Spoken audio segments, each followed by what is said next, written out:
Billionaire businessman Jeffrey Epstein was arrested in New York Saturday on federal charges related to sex trafficking. So there's two grand conspiracies here. The child sex trafficking conspiracy, who was responsible for that criminal operation. Then there's also the conspiracy in the murder of Jeffrey Epstein. To go from being a school teacher to being a billionaire in that amount of time, he's clicked up with the financial mafia. So he's doing bad, evil favors for these people. He's filming elites such as Prince Andrew with underage girls, having them photographed, so he's got the goods on them. I was around 18.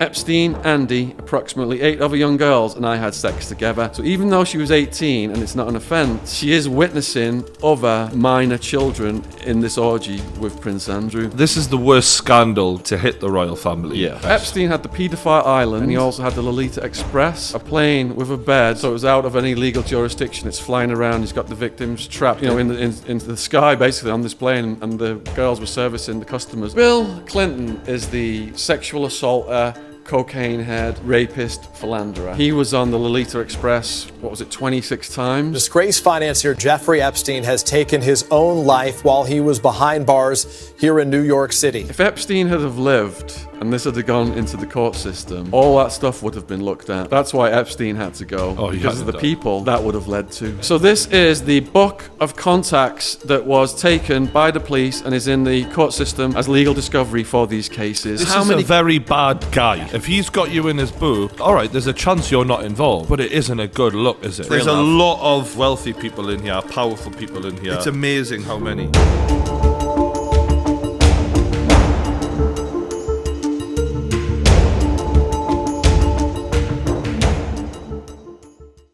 Shout out to Rob. Can we just start this podcast by saying shout out to our cameraman, shout out to our editor. These guys kill it every week. Thank you guys. And now on the True Geordie Podcast, we have the return of the king of crime podcast, Shaun Attwood. Thank you, mate. It's good to see you again, Shaun. How you doing? L&R brothers, love and respect for having me back on. You guys lit my channel up. I had 10,000 subs, came on True Geordie, got almost 300,000 subs now. It's just not stopped. And it's all in 2 years. Mate, it's not. We sort of pushed you in the right direction, but you smashed it, mate. So well done. I had that channel for 10 years, Brian. And you guys came along. That's 1,000 subs a year. That's I tell you what, right, I've got to admit though that I appreciate you here saying that, because we've had a few people. Quite a lot. I like to help YouTubers who I see potential in, and we've had people from Blue Van Man, Brody. We've had all sorts of people from all different. Yeah. I love helping people who deserve it, and you deserve it, mate. So you've done all of this research. You've even brought all these papers with you. We're going to talk about some of the stuff you've been researching lately. I'm excited. Do you know what I really enjoyed was when Shaun sat down, he had this massive stack of papers, and he just went. Started laying things out. Nobody else does that. This is Shaun Attwood's equivalent of a picnic. Do you know what I mean? Like Shaun goes, the starter over there, Epstein, and then we'll go into a little bit of 6ix9ine later on. Yeah, mix a little of that in. Yeah. The hummus is lovely. Wildman calls me the robot. Yeah. Right. Yes. Okay. Yeah, but that's just because Wildman is so wild that anyone looks like a robot. For those wondering, we will get Wildman again, because I'm going to give the people what they want, but there's so much been going on your channel. I just want to explore that with you. Your channel's been so good recently. I was saying to Brian the other day, I enjoyed you going through Epstein's little black book and just reading names. So we'll start with Epstein. Right? Yeah. This guy, Jeffrey Epstein, has been in all the papers as David Icke would say, a procurer of victims, unfortunately for his pals, who and I don't have any idea why, we're going to find out, got sent a list of all of these people who are in his black book of contacts. Like, let's start with who is Jeffrey Epstein to start off with. All right, just a little bit about how I come to Epstein then. So, on my prison questions playlist, people are constantly sending me, like, what's the latest on, Weinstein or Epstein. So far, I need to just do a video on Epstein. So I looked into it, and I'd been writing a book, American Made, about the Clintons, about our kind of side and all the people that the Clintons had knocked off over the years. When you say knocked off, do you mean like knocked, like as in Frank Underwood on House of Cards when he like knocked people off? Yeah, absolutely. I've got the Clintons down as the Clinton crime family down as one of the most homicidal in the history of American politics. To be clear, we are talking about Bill and Hillary. Yeah. Hillary. There's actually a word for it. It's Arkanside. And in the dictionary, it's called the favoured method of getting rid of political enemies in the state of Arkansas. When the medical examiners explain away 2 bodies filled with bullets as a case of suicide, it's obvious they caught a case of Arkancide. And it gives the example, Hillary Clinton threatened Barack Obama with Arkancide last Friday, or Vince Foster was found dead in Fort Macy Park. Clearly, it was a case of Arkancide. So Arkancide is sort of another word for a clear murder that no one acknowledges as a murder. But probably the Clintons are responsible for in some... Specifically them. Sure, within a conspiracy of others. I was led to this conclusion writing the book America Made because it's about this pilot, Barry Seal, who's a CIA cocaine smuggling pilot. He's bringing all this cocaine from Central and South America into Mena, Arkansas. There was Tom Cruise was in the movie. Yes. Yeah. So the CIA are getting run by George H.W. Bush at this point in time and Oliver North. And they are the federal people in charge of this operation, but the state police was controlled by Governor Bill Clinton, who was the governor of Arkansas at that time. So the Clinton and Bush crime families were working together to bring this cocaine into the country, and then they were sending weapons south to Nicaragua. Now, 2 boys were out. And just to put a little bit onto that, Yeah. Bill Clinton was literally, so it was George Bush Sr., the dad, then Bill Clinton, then George Bush Jr., if I'm right in thinking. Yes. So they really kept that country in the families for good, what was it, 18 years or something like that, 12 years at least. They've worked together, and if you look at the last election, George H.W. Bush, Republican, actually voted for Hillary Clinton. So I've started my new book out, which is called We Are Being Lied To, The War on Drugs. Hopefully it'll be out for Christmas, with the story of the Put that in your A lovely stocking. Christmas read. with the story of the boys on the tracks. So Don Henry and Kevin Ives were out in the woods, and they saw one of these drug drops, and then they were apprehended by the people protecting the drug drops, which was sanctioned by Clinton. Clinton was in charge of the security of the state police. Next day, these boys are found side by side on railway tracks with a tarp over them, run over by a train. Right. So the medical examiner, Dr. Malik, who worked for Clinton, and Clinton would not kick this guy out no matter what his rulings, ruled that Don Henry and Kevin Ives had smoked so much weed together, they'd gone into this psychedelic trance, lay side by side on the railway tracks, and the train had run over them. How high would you have to be to do that? Do you know what I mean? It's completely impossible. realistic. They were also Completely so impossible. high that they considerately covered themselves in tarp. Yeah. Yeah. So these are on the list of Clinton body count. Remember Trump tweeted Clinton body count the other Really? week Yeah. over the Epstein thing? So this is how the Epstein thing links back to the Clintons. And just to give you some examples of Dr. Malik briefly here, some of his other rulings. With the public outrage by the injustice and stonewalling of Dr. Malik, the media investigated his track record. In 1982, a man's body was found with 5 bullet wounds, which Malik ruled a suicide. Wow. In 1985, a North Arkansas man was fatally shot. Malik ruled it a suicide, even though the victim had 4 shotgun wounds to the chest. In 1986, he ruled accidental drowning in a case of a victim who had been shot in the head. When a depressed patient was found hung in the shower of a hospital, he ruled it a suicide. All this is going to tie into Epstein in a minute. When the wife sued the hospital for negligence, he changed the cause of death to an accident that had happened during a voluntary act of strangulation and masturbation designed to increase sexual pleasure. That's the asphyxie wank, isn't it? Yeah. I mean, we've all heard of it. In excess. His most far-fetched ruling was that of James Milam, who Dr. Malik claimed had died from ulcer-related natural causes.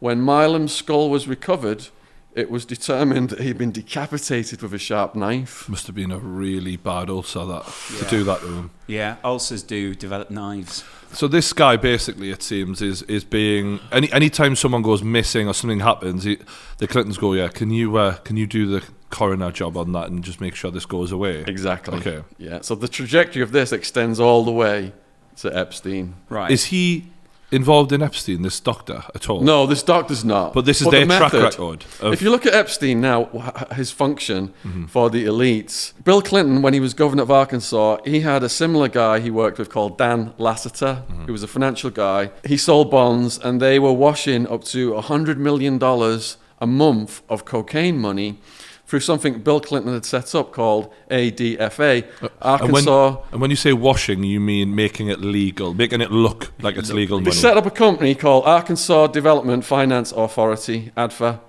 and they put this money through ADFA, and then people would apply to get loans from ADFA. To get a loan, you had to give Hillary Clinton's law firm $50,000 as part of the scheme, and then these loans were made out, huge loans, and they were never repaid. So that's how they washed the money. Right.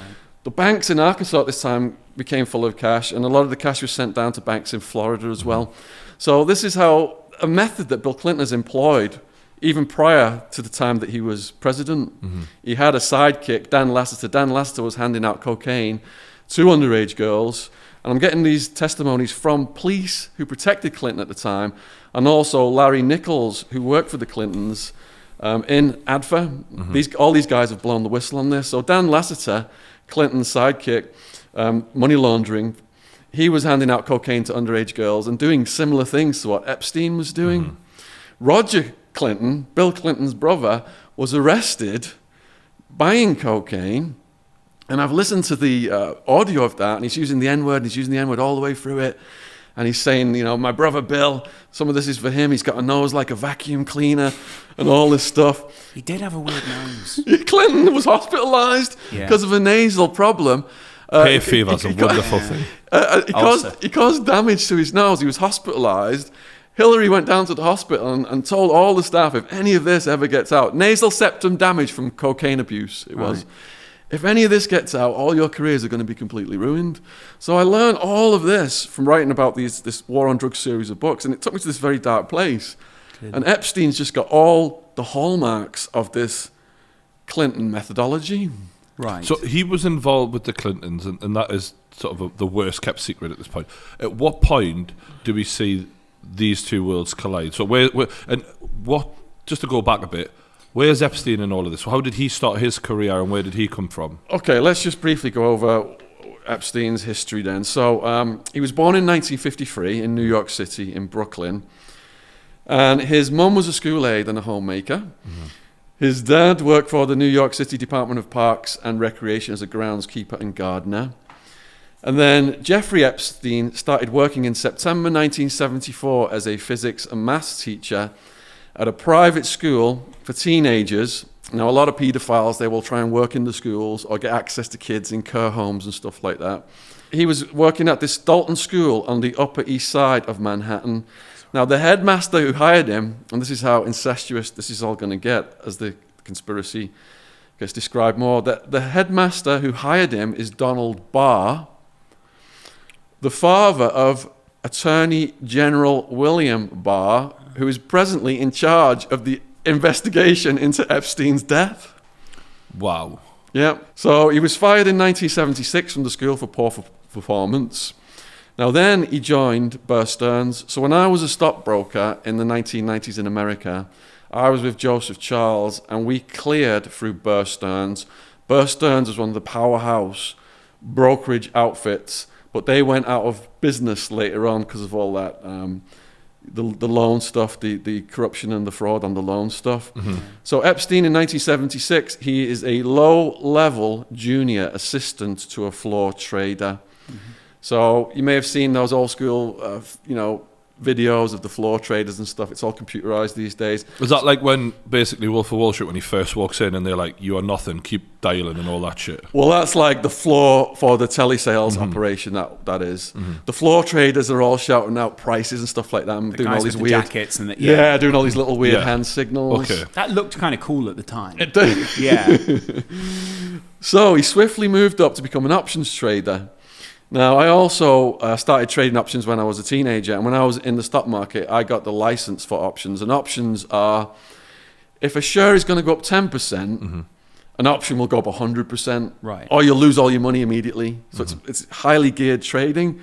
And the thing that woke me up to 9/11 was, before the planes hit the buildings and the days before, the options trading on the airline stocks and all the companies related that were going to go down, the options trading went whoosh, completely off the scale. Wow. That was headline news at the time in America.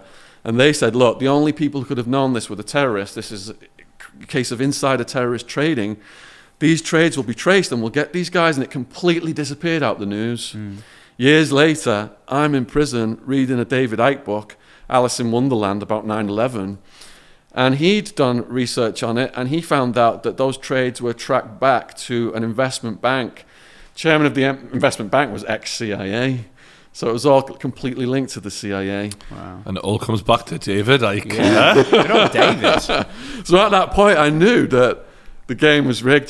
People knew it was coming. There's no way those trades would have gone through otherwise. Do you think some people just also got lucky and sort of went, oh, well, that's looking good, I'll get No, into that? because the average daily volume on these options trades, let's say it was 1,000 contracts for like the past 5 years, 1,000 contracts, it suddenly went up to like 20,000, 50,000 contracts a day in the preceding days, higher and higher until it happened. Wow. It was so abnormal and such a multiple, there was just no way it could have been by accident. But that's almost hiding in plain sight, isn't it? What the feds did then was they went to everybody who had knowledge of those trades and deputized them all after getting statements. And what that means, if you deputize someone, if they speak to anyone else about it, they go to prison. Right.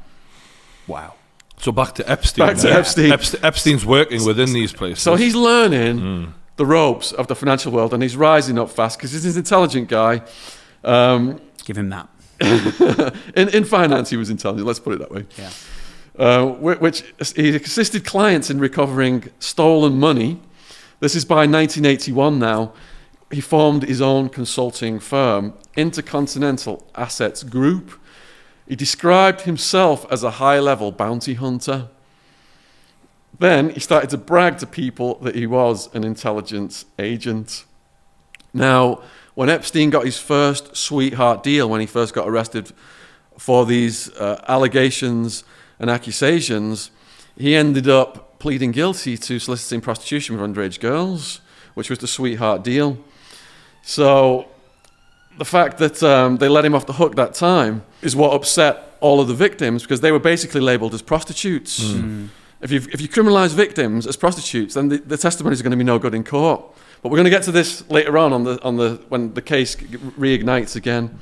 So he met Leslie Wexner, chairman and CEO of Brands, the Limited, the founder of Victoria's Secrets, basically, was one of his big backers, financial backers. This guy's got way more money than Epstein. So this isn't just a conspiracy with Clinton. This has got multiple elite people. Prince Andrew, the royal family, it's one of the biggest names. But I've got the unredacted black book here. I can show you some of those names later on. So now he's got his own gig. He's got Wexner as this financial backer. And then in March 2005, this is when the police started to get information about him. A woman contacted Florida's Palm Beach Police Department and alleged that her 14-year-old stepdaughter had been taken to Epstein's mansion by an older girl. There, she was allegedly paid $300 to strip and massage Epstein. She had allegedly undressed but left the encounter wearing her underwear. So he was operating out of a range of properties. The two most famous ones are his paedophile island, which is Little St. James in the US Virgin Islands. And then we've also got the property in New York, $77 million property. So is all of this money come from all of the work that we're hearing about before this then, yeah? Because that's an insane amount of money.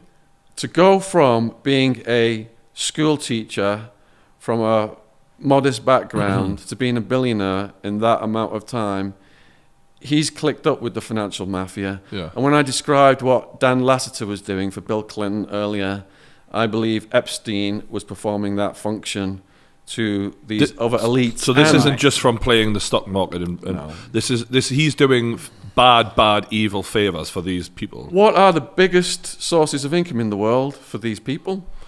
Drugs and weapons.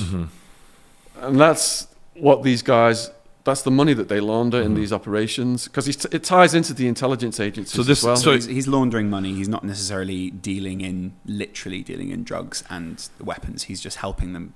I believe that over the years, he's getting into more illegal schemes with drug money, a major source, a blackmail scheme whereby he's filming elites such as Prince Andrew with underage girls and having them photographed, so he's got the goods on them.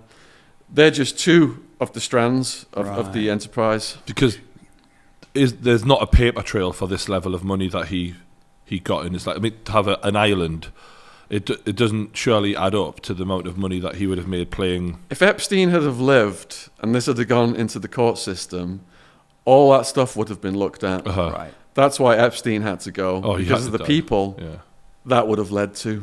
Also, because I suppose if you're blackmailing a prince or someone like that, then that would mean that the people around the prince know about the problems as well. And then that becomes a bigger problem for the royal family, for example. Well, let's just get into the royal family, because this is some of the juiciest stuff that people are going the most insane about online. Now, the breaking news last night, the main victim, Virginia Roberts, who's been the most on camera about this, and she's very brave coming out of all this stuff. She just went on NBC's Dateline last night. This was breaking news in the media in this country. She's talking about her sexual acts with Prince Andrew. And here's what she said. "We went out to Club Tramp. Prince Andrew got me alcohol. It was in the VIP section. I'm pretty sure it was vodka. He was like, 'Let's dance.' I was like, 'Okay.' We leave Club Tramp and I hop in the car with Ghislaine," that's Ghislaine Maxwell. That was Jeffrey Epstein's madam. That's the one whose house I visited and filmed in London. When you say madam, does that mean she was helping with the handling of these people? She was procuring girls, she was orchestrating the pyramid scheme, and she was participating in orgies, raping underage girls with strap-ons, and engaging in threesomes with Epstein and his elite associates. Yeah. So I hop in the car with Ghislaine and Jeffrey. Ghislaine says, "He's coming back to the house and I want you to do for him what you do for Epstein," referring to Prince Andrew. She then said they went back to Ghislaine's townhouse where she and Prince Andrew had sex in the bathroom and then in the bedroom. He wasn't rude or anything about it. He said thank you and some kind of soft sentiments like that and left. Do we know how old this woman was at the time? When Andrew allegedly had sex with in America, she was underage under American law. Right. She got indoctrinated in this world when she was about 14 or 15. And she had Andrew over a period of time. So she'd been involved with Epstein as well, and she was basically found by this madam and brought in to basically please these horrible bastards. Please these horrible bastards. Here's what she said on Dateline. "Prince Andrew started licking my toes, between my toes, the arches of my feet. I couldn't believe it that even royalty were involved." And I've got more about what she said about Prince Andrew here. This was her original statement on one of the lawsuits. "So Epstein made me have sex with Andrew several times. We are shown in the photograph below." So the famous photograph. His arm around her. He's got his arm around her. And there was speculation as to where that photograph was taken. Oh. So when we went to the house. So for those who don't know, you've seen that photograph and you thought it would be in the house of, was it Epstein's house?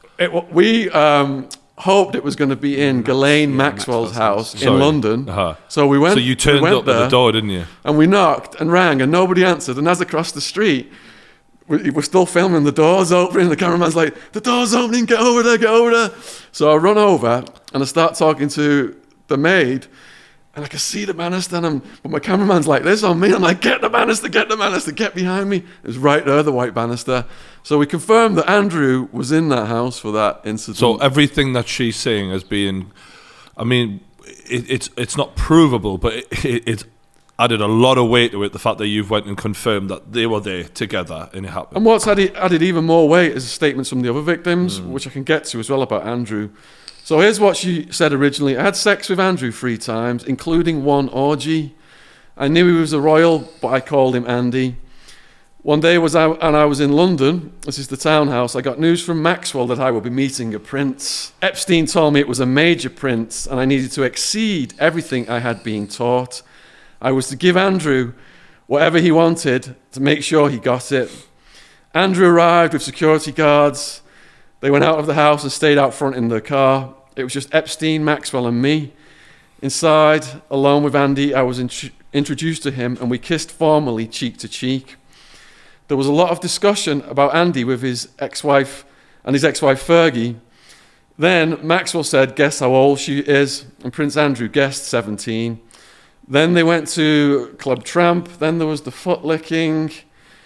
He's really into the foot licking, this guy, isn't he? I don't know about you, but I'm like, at this point, just really even more disgusted, but not because of the foot licking. No, the foot licking's fine. It's obviously the reality of what we're facing here. The reality of the if level you do of foot licking business. with an adult who's fully into it, good luck to you. But this is disgusting. Generally, the fact that these people are getting brought in by this Trafficked madam, girls, yeah. and it's Ike's been saying this for fucking decades, and he nailed it. Like, you know what I mean? On this, whether you agree with David Icke on a lot of his other theories, whatever. He fucking nailed it on this, though. There's no one can take that away from him. It's the level of exploitation which kind of is quite Yeah. is awful. Like where, I don't know, I'm sort of imagining nights where I'm going to adult friends' houses as a kid and thinking how safe I felt, how nice it was to be able to go for dinner with someone, to be able to go out and have a good time. And these people are literally exploiting kids. And like you said, though, the weird thing is the carelessness of them, the confidence of them that's coming through. So brash. You're paying her a few £100, like. You know, at the level of risk that these people were facing, they felt untouchable, clearly, where it's like, a few £100. No, like if you're going to keep this hush, like, they're not taking the precautions at all. They're just being so whatever about it. It's called elite deviants. And they're so powerful, they know they're untouchable, so they'll do anything. When these guys start to get caught in things, and there are lawsuits, I don't know if you've watched, is it Untouchable, the Harvey Weinstein documentary that's out? I haven't seen that, no. Well, there's parallels with Epstein and Weinstein. It's all the Steens. When the victims first get lawyers, and then the lawyers contact these guys, they just send them hundreds of thousands of dollars, if not millions, as settlements and have them sign non-disclosure agreements. Yeah. Now, Which is what Michael Jackson did with his first victim as well. Now, you'd think after that had happened a few times, you'd be like, okay, I need to stop doing this. You know, this is a crime. These women are getting upset. I'm paying out all this money. But no, they look at it like, I can just pay these people off and keep doing it. And it just gets worse and worse. So it's a sickness. It really is. So to continue with Virginia Roberts' statement, so the day after the foot licking, she told Epstein that it went great. And Epstein said, you did well. The prince had fun. I felt like I was being graded. It was horrible to have to recount all these events and have to try to meet all these needs and wants. I told Epstein about Andy's sexual interests in feet. Epstein thought it was very funny. He appeared to be collecting private information about Andy. This is part of the blackmail scheme. Well, yeah, he wants to know every single thing he asked for, doesn't he? Because then at a later date, he's going to use it. When I got back from the trip, Epstein paid me more than he had paid me to be with anyone else, approximately $15,000. That money was for what I had done and to keep my mouth shut about working with the prince. The second time I had sex with Prince Andrew was in Epstein's New York mansion in spring 2001. I was 17. Epstein called me down to his office. When I got there, Epstein was there along with Maxwell, Johanna Soberg, that's another victim, and Andy. I was very surprised to see him again. Epstein and Maxwell were making lewd jokes about Randy Andy. I had the impression that Andy had come there to see Epstein and to have sex with me. There was no other apparent purpose for Andy to be there. I was told to go upstairs with Andy and to go to the room I thought of as the dungeon, the massage room, but it was really scary looking. I had sex with Andy there. I was only paid $400 from Epstein for servicing Andy that time. The third time I had sex with Andy was in an orgy on Epstein's private island in the US Virgin Islands. I was around 18.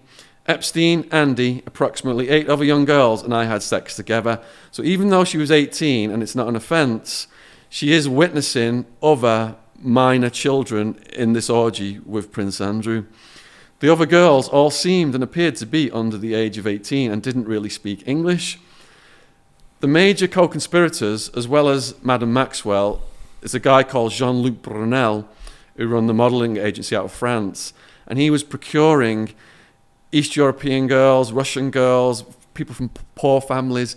He sent Epstein triplets, 12-year-old triplets, as a birthday gift, who performed oral sex on Epstein, and Epstein was bragging about it for weeks.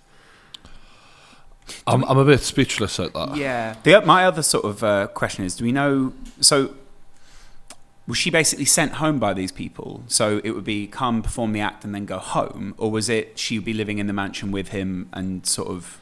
Or do you not know that? She was a runaway at first, but in other statements she talks about her dad being with her and then her going in somewhere. So I think that her relationship with her family was tenuous because a lot of the people that they targeted didn't have that strong family they're lonely protective people. Structure. Make no mistake. Yeah. If you end up being controlled in this sort of way, like we looked at the R. Kelly documentary, it's very rarely from people who come from loving, caring families who will allow this to go on, who will let you just not call home for months on end, I'm not isn't being it? funny, It's people who are easy targets. I'm not being funny, but I feel like R. Kelly at this point is beginning to feel like a distraction from everything else. Do you know what I'm not saying he didn't do terrible things, but they're almost like, look at what he did. He's terrible. We're the good guys for exposing these people. Well, R. Kelly, the difference between these guys and R. Kelly is R. Kelly didn't have the infrastructure to keep going. He didn't have the money we're talking about. A different level, aren't we here? We're not talking about an entertainer who got rich. We're talking about wealthy. If you want to know the level, just read some of the names I've circled. I'll have a couple of these. Let's just cover this very, very quickly. So you got sent this, didn't you? So the reason that a lot of people started coming on my channel for Epstein stuff was a week before Epstein died, I put a video up.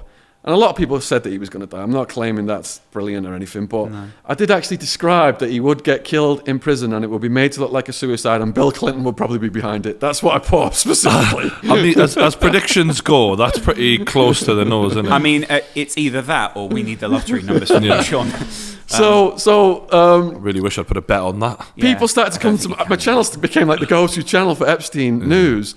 And someone out of the blue just kindly sent me the unredacted black book before it had widely circulated online. Okay. So as you can see, there it is. It's got all these names. I've circled some of the more interesting ones for you. Okay, so there's this long list of names. Can I just go through a couple of these names? Because what I want to do is put context on the names before we read them. Okay. So, because it's important to put context on what the book is. So what is his little black book? Okay, so this is the book of contacts that was taken by the police and is in the court system as legal discovery for these cases. So what does the little black book mean? Does the little black book mean you are part of it? The little black book does not mean you are an international child sex trafficking paedophile. Yeah. But it increases the likelihood that you are connected with people who are doing that.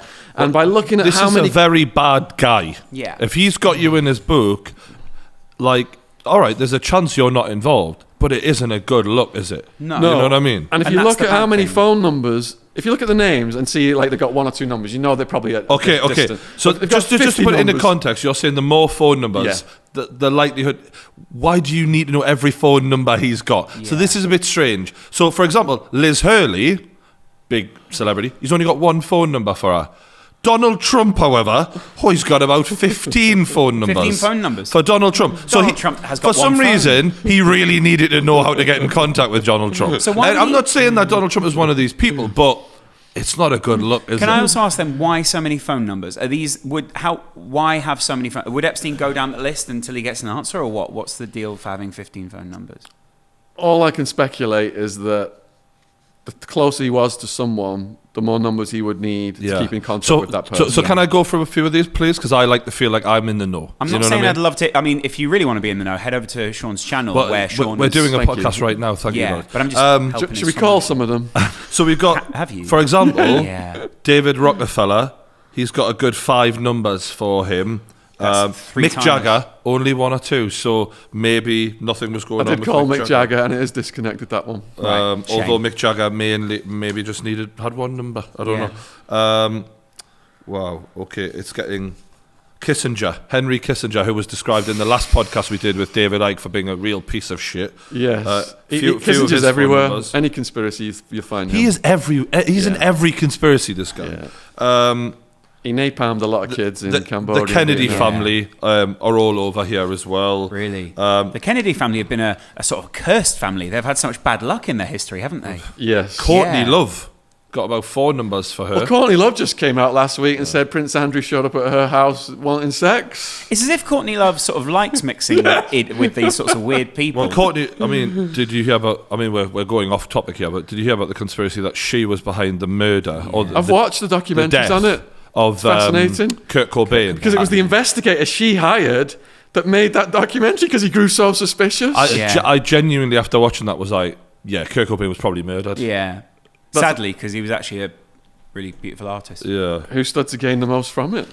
All those rights. Yeah. So yeah, there's a lot of basically wealthy people in here, powerful people in here. It's amazing how many. Was there anyone in there? I mean, Brian's looking through it at the moment. Was there anyone in there that particularly surprised you? Or was anyone? What big names are we looking for in there? Got like Tony Blair. Yeah. Few politicians from this But country. I mean, names that surprised you, Shaun, not. Yeah, thought he'd be in there. Yeah. The evil looking. I'm quite honest. When you went Tony Blair, I went, yeah. People like Naomi Campbell. Right. Okay. There's a few who I'm a bit disappointed in. Chris Tucker. Was there a lot of numbers? Chris Tucker. 1, 2, 3, 4, 5, 6 numbers for Chris Tucker. See, I've got to be honest. I really loved Rush enjoyed his Hour. stand-up. Did you like Rush Hour? Yeah. I love Rush Hour. I hope Jackie Chan's I'll not never in there watch as Rush well. Hour again. I'll be honest as well. I really enjoyed Chris Tucker's stand-up. So It was far, great. no Jackie Chan. Thank God. Yeah, and you're down to This is madness. Yeah. Are there any? There's no Jay-Z or Beyonce sort of. No. Good. Just checking. Definitely not Kanye. Yeah. Kanye West's not in there. Kanye's into thick women. Yeah. I respect Kanye's into Kanye. If anything, yeah. massage in just so many fucking numbers. Who's massage? And with it, I love some of the little. What I'm realizing, and he's putting them. things for himself to remember later. Like so, massage, like yeah. massage in Paris. He's got, I'd say, about 20 numbers here. So it's like Debbie, Mary, and then in brackets next to one of them, he's put Stefan in brackets. Better than Gypsy. So like just so he knows like which one was grading them again. That probably means like hand job. I Check would this imagine. one out. Right. David Copperfield, the magician. Wow. I mean, yeah, he can make things disappear.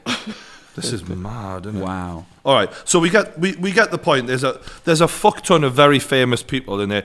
Like you're talking Trumps, you're talking the biggest of the biggest people, Rockefeller family. Did Tony it say anything Blair. about a golden shower next to Trump? It didn't. Just checking. You know what? But thanks for bringing these. And you did ring some of them. Did you get any answers or any funny? I just got some like voicemails. That's all. Right. Yeah. Did you leave any messages? Hey, Yeah, I this is left Shaun. messages to say, Don't forget to subscribe. giving you a heads up. You're on the Epstein's Black Book. Would love to interview you. Likelihood is Get a most of these comment people would have on known. why you're in it. These people would have known mostly if they were in the book, probably. Well, when I went to Ghislaine Maxwell's London property, one of the names in the Black Book was the pub opposite the street. Oh, really? The Nag's Head. Uh-huh. So it had the names of the owners, him and his wife, and the phone numbers. So I went into the pub, bought some drinks, and said, by the way, do you know you're in Jeffrey Epstein's Black Book? And they got their gun out and you left. Well, he did get quite irate. What did he say? What did he say? He said, you're only buying fucking water. Why you're only buying water? You're coming in my pub. And I'm just not a big drinker, mate. I said, yeah, don't drink. This is don't the kind drink. of thing. These are the kind of days Because, when. that's why you look so fucking old, because you don't drink. Yeah. Oh, yeah, he was a nasty piece of I'm work. not really sure he understands the concept of alcohol. It's usually the opposite in my experience. I need to let you know, mate, this man is... he's a recovering alcoholic and drug abuser. Just Should to have let said, you know. that's what you think. I'm 92. Yeah. The funny thing is, you know what I actually think would be hilarious if you took Brian to some of these things, just because I don't think you get the same trouble. Well, I would actually be interested in doing a bit of like, do you know when Louis Theroux just rocks up somewhere and he's just like, doesn't give a fuck, puts himself on the line. It's like Keith Chegwin back in the day.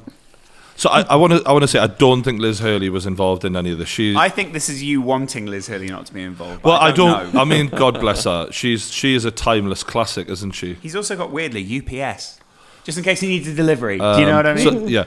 So you rang a lot of these. You didn't get anything in particular out of it, but it just alludes to the fact of who might have been involved, isn't it?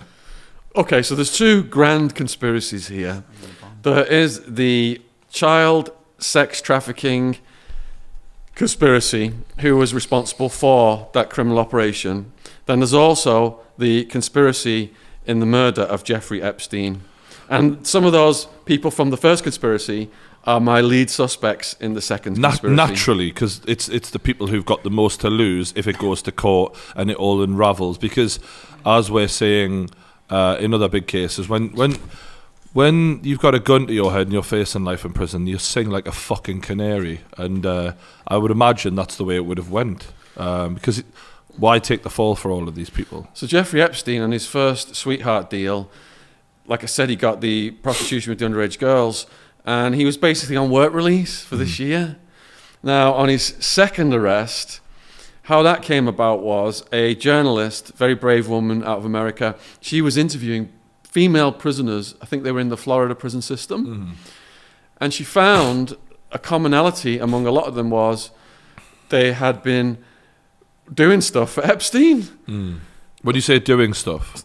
Sexual stuff for Epstein. Stuff. Okay. Yeah, massages, that was his code name for the sex acts. A lot of them had come from foster homes, care homes, abused. So when we see massages in that phone book... Massages means sex. Right, okay. That's So, the code. because I literally just thought you liked a massage. I didn't really get Yeah. that. It's also kind of weird because you think you've got everything else in that book. Why put massage? Why make that the code? Yeah. Do you know what I mean? Okay, That's I get kind it of now. weird. Epstein himself, according to the victims, liked to have 3 massages a day with underage girls. He had to ejaculate at least 3 times a day.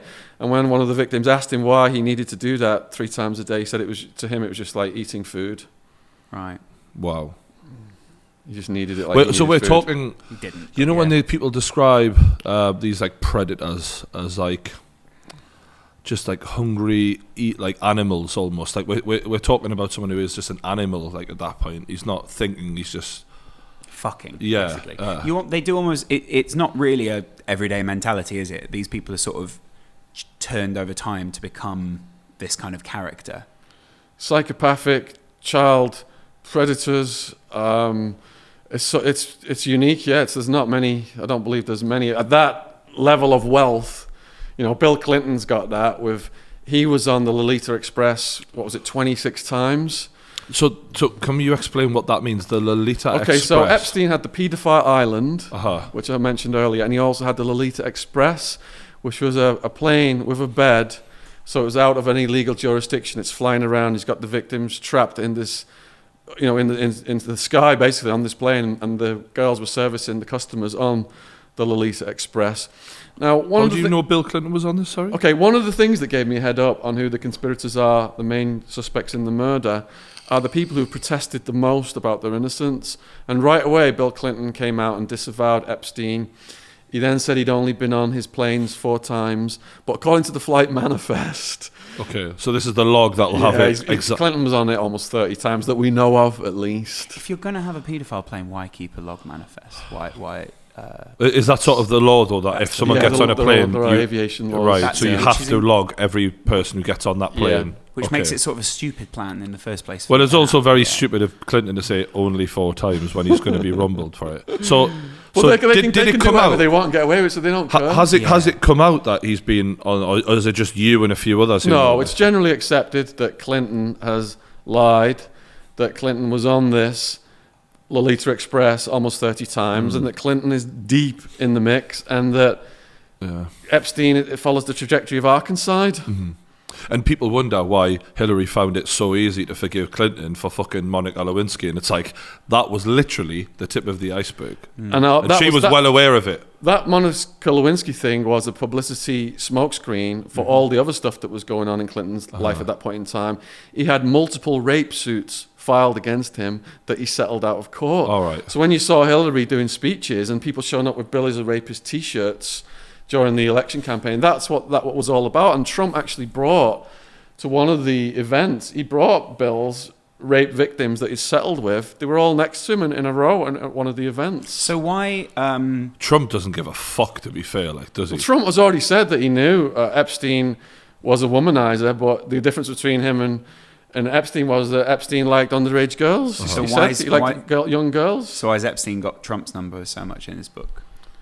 Well, they're all in the mix together, aren't they? They're just different mafias. Right. But so Trump isn't exactly blameless in this, or he's not. We just don't have any proof of what he's done. All these are different mafias that are at war with each other. You got the Bush and Clinton crime families working together. You got the Trump mafia working against the Clintons. They're saying he's working with the Russians. It's just warfare. It's funny. It literally is just like gangsters, isn't it? But at such a level where they're untouchable. They're untouchable. They don't have to raise a finger. They could kill anyone anywhere in the world. But at the same time, it doesn't feel as glamorous as the real mafia. It doesn't feel as nice. They don't have the accents or the music. But not only that, the meatballs. They're also doing it. So the mafia, for me, always feels a little bit like they're trying to maintain a community. There's something about it. Do you know what I mean? It's like self-policing in Italy in some ways.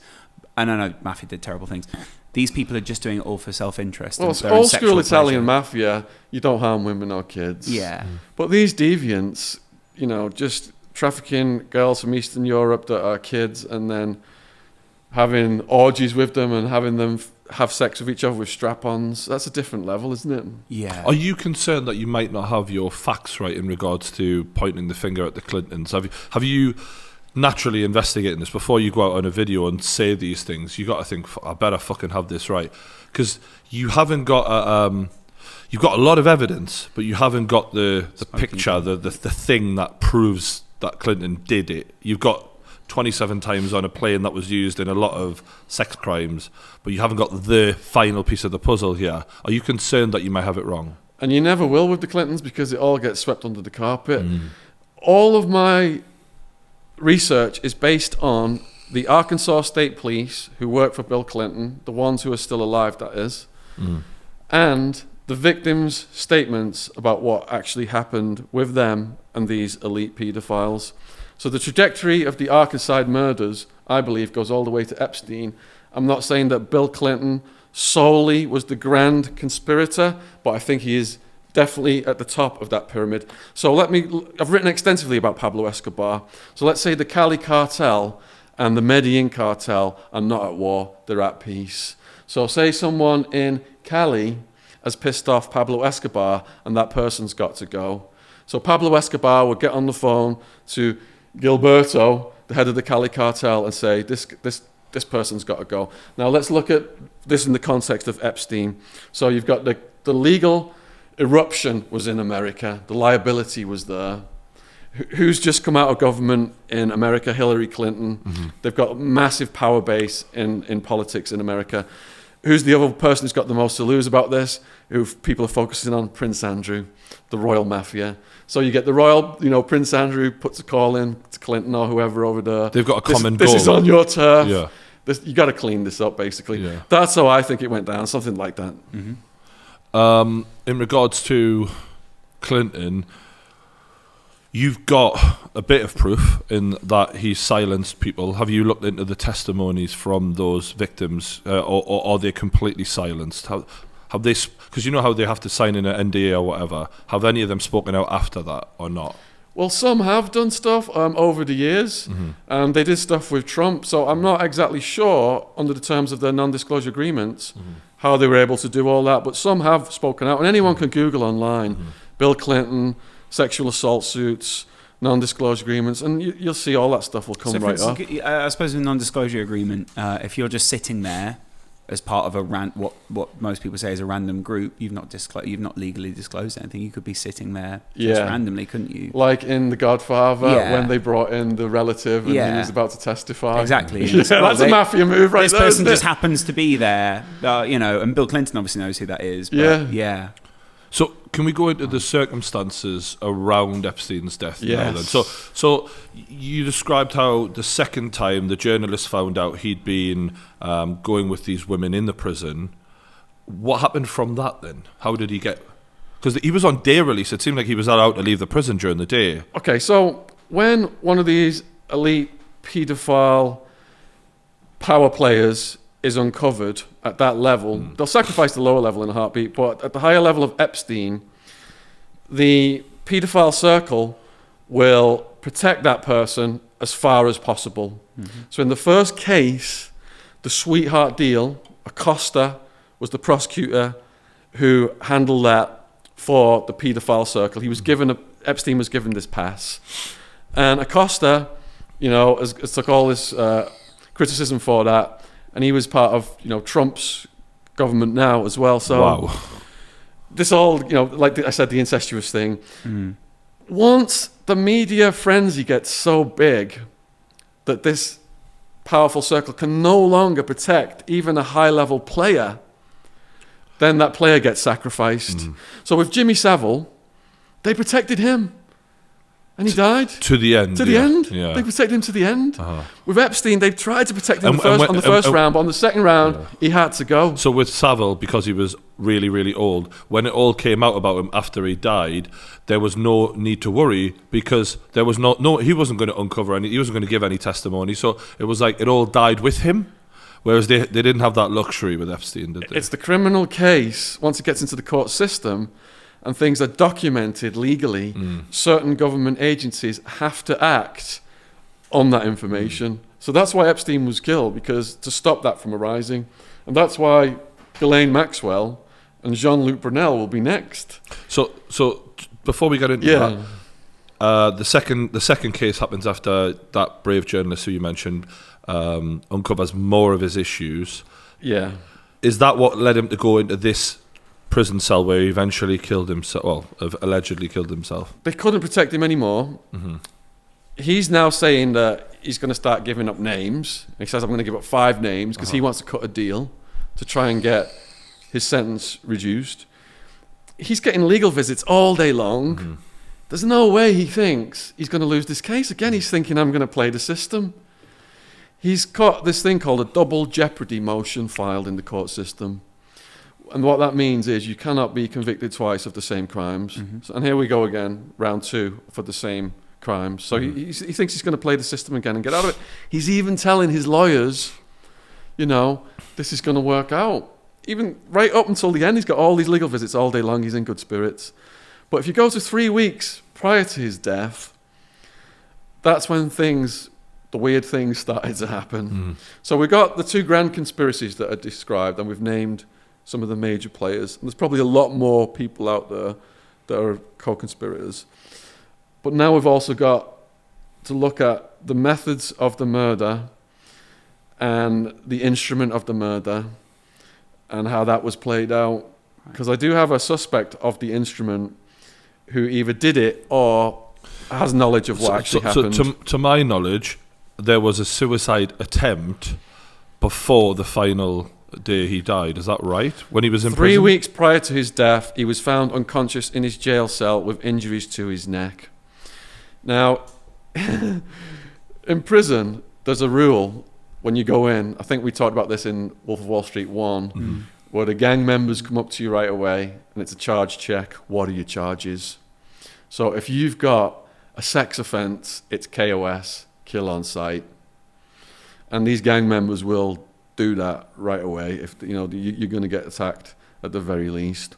So they put into Epstein's cell this massive guy, Nicholas Tartaglione, who's murdered 4 dudes in a drug deal gone bad. He lured them to his brother's nightclub, I think. 4 dudes. and I think they were buried in his garden or something like that. This guy was also an ex-cop. Right. So he's got ties to law enforcement as well. Now, the natural order of things in prison is such that if you've murdered 4 people and someone gets put in your cell that is a sex offender, I don't know any case where that guy would not attempt to murder that person, even without getting paid off to do it. But I also believe that there's a possibility that this guy's facing the death penalty.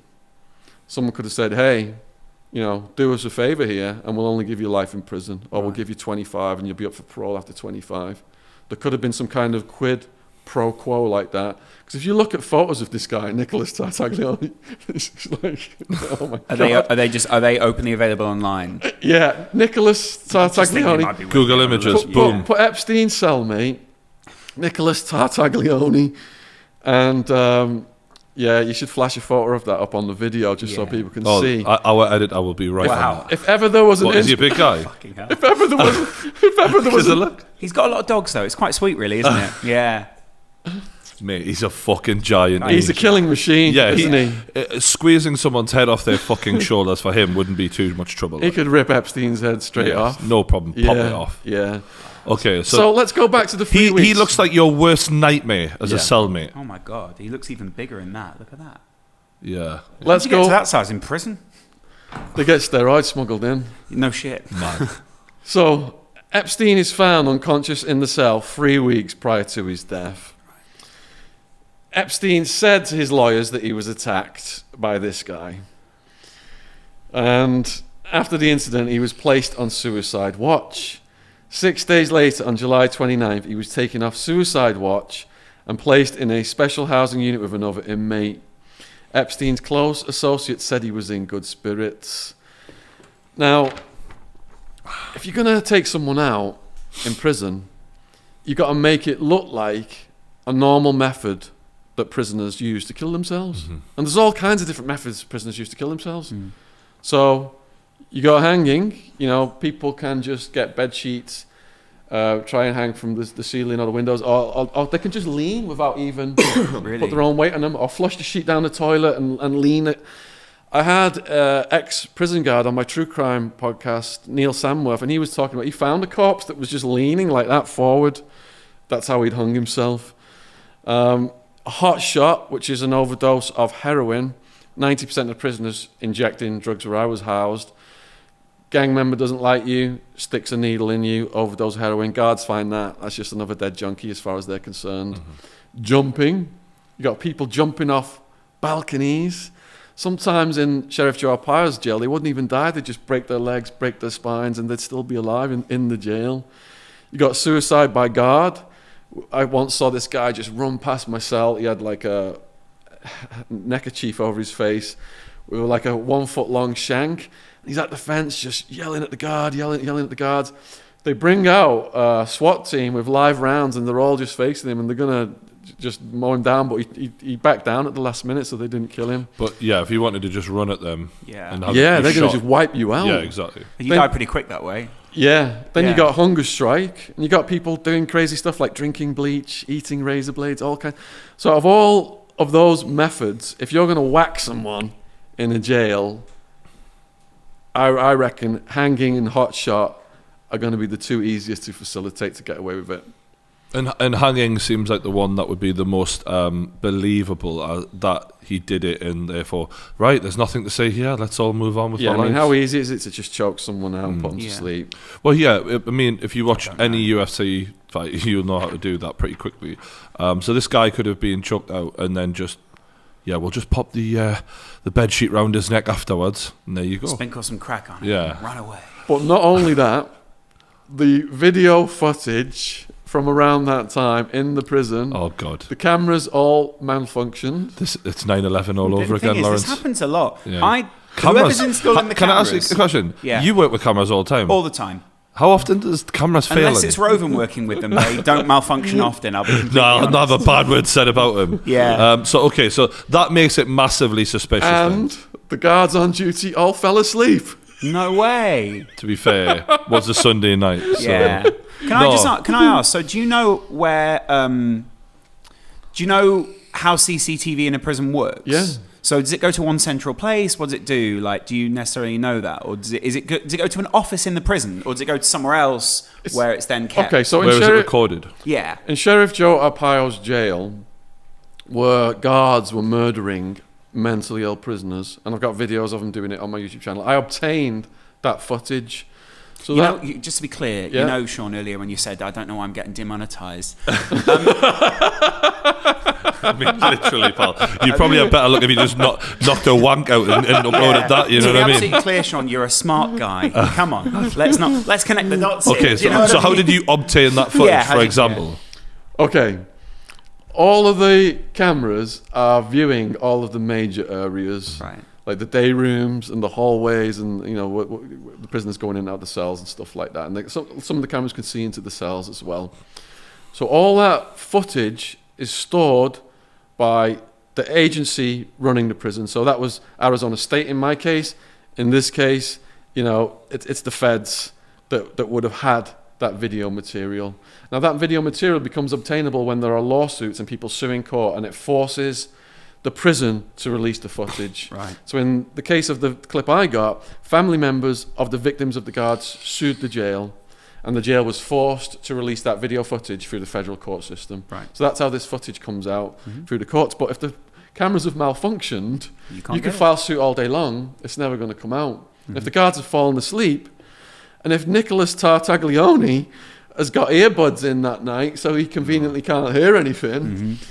And Big men, we need earbuds. Yeah. But to be fair to them, I respect that. Yeah, I mean, that must be terrible. So Nicholas was not Epstein's cellmate at this point in time. So a lot of people are saying, so obviously Nicholas didn't kill Epstein because he was been moved to a different cell. This was after the attack had happened. So they This after the first attack. All right, so they moved him on after In he beat a him up. neighbouring cell, though. Now, it is not difficult for prisoners to open their cell doors and go into other prisoners' cells. But are I've they seen not- it happen. Are they not locked off, though? Yeah, they got all kinds of different ways of getting in people's doors. Okay. They jimmy the locks and they put things in the locks, and before people get locked down, they put things in their locks. Okay. So And if the prison guards are like, yeah, let's just let this happen, then it's a very, very easy then. Okay. yeah, Tartaglione, I believe, is at the top of the murder suspect list. And even if he didn't do it with his bare hands, he has information. He knew what went on in that area on that night, and he knows a lot more that could possibly come out So in the where's court he? system. Do you know where he is now? Yeah, he's getting Released on Monday. He's getting punished right now. Let me just say one other thing. The injuries that have been released to Epstein's neck, he had a hyoid fracture. And a hyoid fracture is more common with someone getting strangled to death than it is with suicide. Right. You can't rule suicide out, but it's way more common with homicide. There's a different kind of trauma created when you're strangled than when you're allowing it to happen, isn't it? Because there's a struggle, isn't it? It's a total different thing going on. And that's why this is such a brilliant way to kill someone and make it look like Yeah.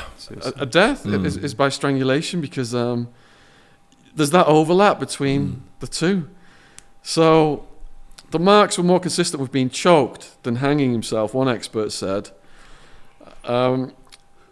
Tartaglione was wearing... Is this expert, sorry to interrupt you, mate, is this expert someone who's actually seen the body? These are all medical experts that have given their opinions online, various. So Tartaglione was wearing earbuds when investigators went to question him about the incident. Epstein was found dead in the cell at Metropolitan Correctional Center in New York City at 6:30 a.m. on August 10th, 2019. And the conventional news story was that he committed suicide because the conditions were so bad in the Metropolitan Correctional Center. Nobody heard anything, said Tartaglione's lawyer. He was listening to his Rihanna album, Yeah, at apparently. the time, yeah. Loved it. It was a silent act, says Tartaglione's lawyer. Wow. Nick knows a hell of a lot about what went on. He was there during the first attempt, and he was there when he actually killed himself. He just wasn't in the same cell. So FBI and Justice Department Inspector General have launched investigators into Epstein's death. And like I said earlier, you've got the dad of the headmaster, who is one of the investigators. Tartaglione has not been contacted by investigators.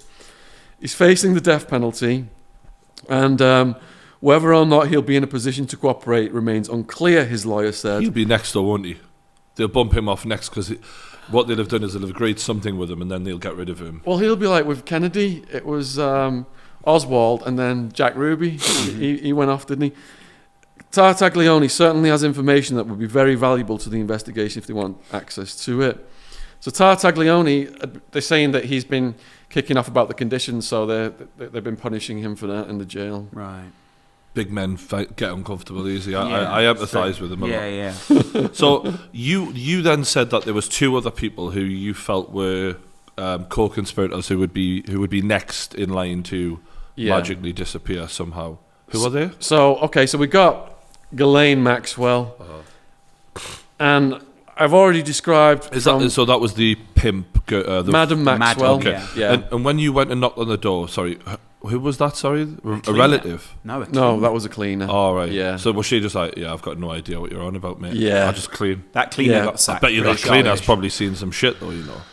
I bet you that cleaner would make for an interesting interview. Yeah, she would. But this stuff... Was she not interested? Was she like, No, I said, can I come in the house and film? And she goes, no. funny old thing? Sorry, can I come inside with this camera? I think I'll we're a tell you what little though, like on the basis of, you know, there's probably people who may have died in that building, or there's a lot of dark shit going on. And If you look at the you're- Maxwell family history... yeah, and the fact that you're knocking on that door and trying to expose this, you're doing good work, really. So well done, mate. Thanks. Yeah. All right, so I've got Ghislaine pegged as conspirator B. Right. So Epstein is A, Ghislaine's B. So in my case, there was over 100 people, co-defendants arrested. Okay. And the prosecutors, they give everybody a letter of the alphabet. So I was A, Wild Woman was B, Wild Man was C, and so on down the Okay, so conspiracy. obviously, naturally, the first letter is going to be the most powerful person then. Yeah, so Ghislaine, I've come to this conclusion because of multiple victim statements, and I'll just read some of the other girl who was present during this stuff with Prince Andrew. This is what she said. This is Joanna's statement. Mm-hmm. They lured her from school to have sex with Epstein under the guise of hiring her for a job answering phones. As with Virginia, Madam Maxwell approached Joanna while trolling Joanna's school grounds. She lured Joanna into her and Epstein's home, offering them this job, but the pretext only lasted a day. So she was a young college student nearly 2,000 miles from home. She was instructed to massage Epstein, and it was made clear that her purpose was to bring Epstein to orgasm during these massages so that Ghislaine did not have to. And when did you first meet Maxwell? This is what she answers. 2001, March probably. End of February, beginning of March. And how did you meet her? She approached me while I was on campus at Palm Beach Atlantic College. And how long did you work in that position, answering phones? Just that one day. And what happened the second time you came to the house? At that point, I met Emmy Taylor, and she took me to Jeffrey's bathroom, and he was present. Her and I both massaged Jeffrey. She was showing me how to massage, and then he got off the table. She got on the table, she took off her clothes, got on the table, and then he was showing me moves that he liked, and then I took my clothes off. They asked me to get on the table so I could feel it. They both massaged me. Who did Emmy work for? Ghislaine Maxwell. Did Maxwell ever refer to Emmy by any particular name? She called her sex slave. Did Jeffrey ever tell you why he received so many massages from so many different girls? He explained he needed to have 3 orgasms a day. It was biological, like eating. Was there anything you were supposed to do in order to get the camera? I did not know that there were expectations of me to get the camera until after Maxwell had purchased the camera for me, and I was over there giving Jeffrey a massage. I did not know that Maxwell was in possession of the camera until later. She called me after I had left and said, I have the camera for you, but you cannot receive it yet because you came here and didn't finish your job, and I had to finish it for you. And did you? What did you understand her to mean? She was implying that I did not get Jeffrey off, and so she had to do it. Do you mean bringing him to orgasm? Yes. Based on what you knew, did Maxwell know that the type of massages Jeffrey was getting involved sex acts? Yes. What was Maxwell's main job with respect to Jeffrey? Beyond companionship, her job, as it related to me, was to find other girls that would perform massages for him and herself. Then she testified about the acts that occurred with her and Prince Andrew. So this is a separate testimony now about Andrew. When they were at Epstein's Manhattan mansion, tell me how it came to be that there was a picture taken. I remember someone suggesting a photo, and they told us to get on the couch. And so Prince Andrew and Virginia, that's the other victim, sat on the couch, and they put a puppet on her lap. And so then I sat on Andrew's lap, and I believe on my own volition, they took the puppet's hands and put it on Virginia's breast. And so Andrew put his on mine. And her testimony corroborates Virginia's testimony, how they were recruited under a ruse of legitimate jobs to bring them into the household to have sex with Epstein. And it corroborates how Virginia's account had been lent out to Prince Andrew, and also how Prince Andrew used a puppet to touch Virginia's breast while using another hand to touch Joanna's breast. Right, okay. Yeah. So has Prince Andrew answered a single question about this? When this was blowing up 2 weeks or so, 2 or 3 weeks ago, Andrew, I think he was in Mallorca in some big property down there with Fergie. So they were at the Royal Palace, not the Royal Palace, Balmoral is it, with the Queen. But then the old boy showed up, what's his name, Prince Philip, who doesn't get along with Fergie. So they had to skedaddle and they went off and hid.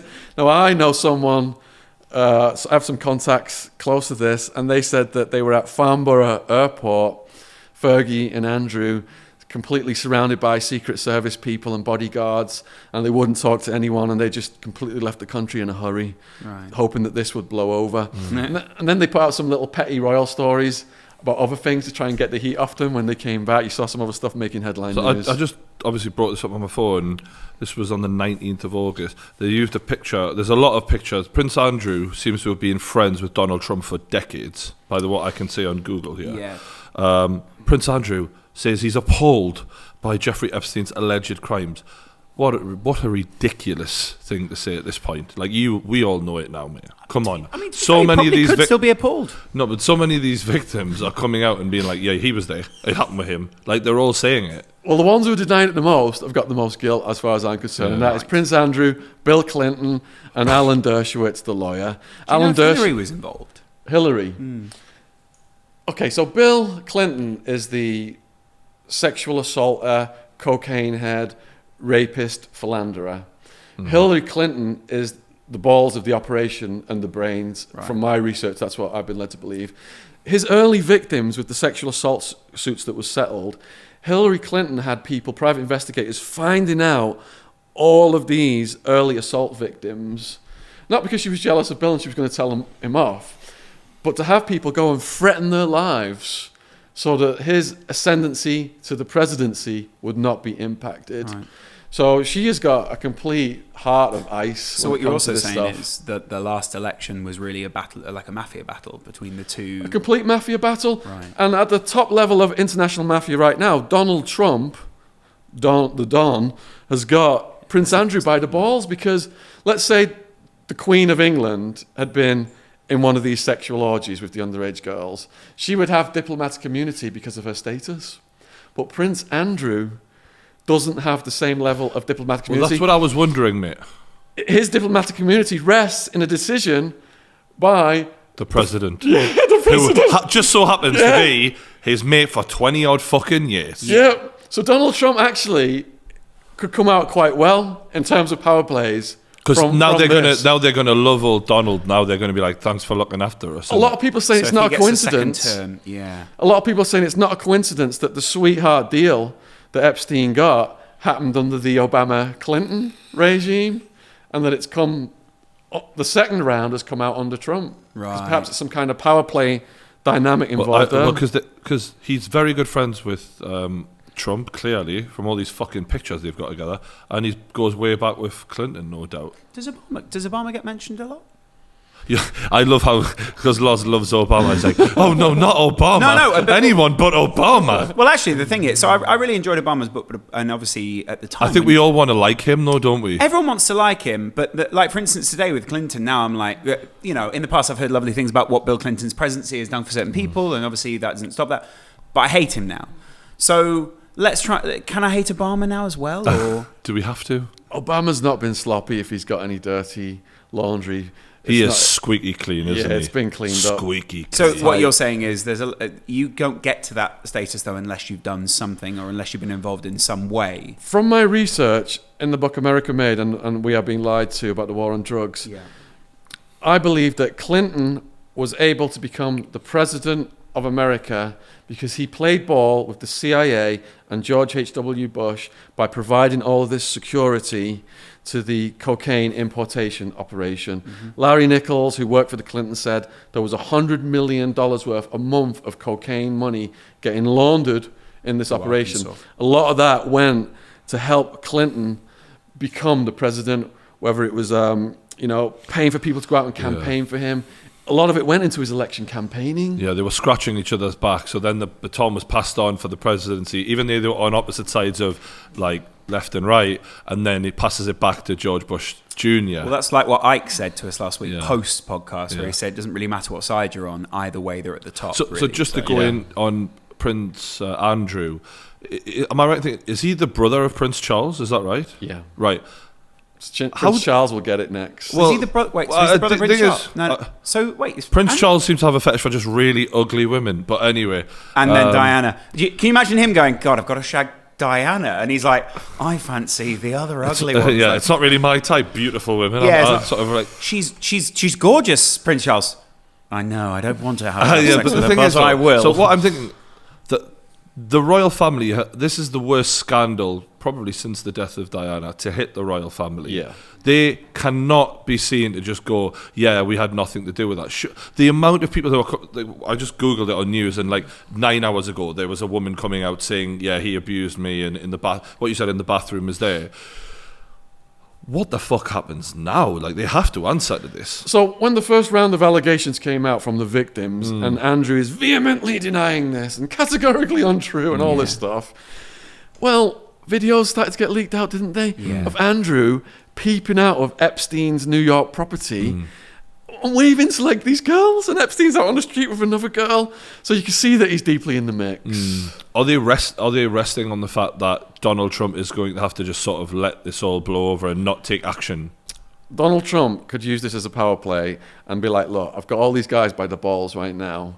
I could let this go to the next court level, but I could stop it and say to these people, look, you owe me one.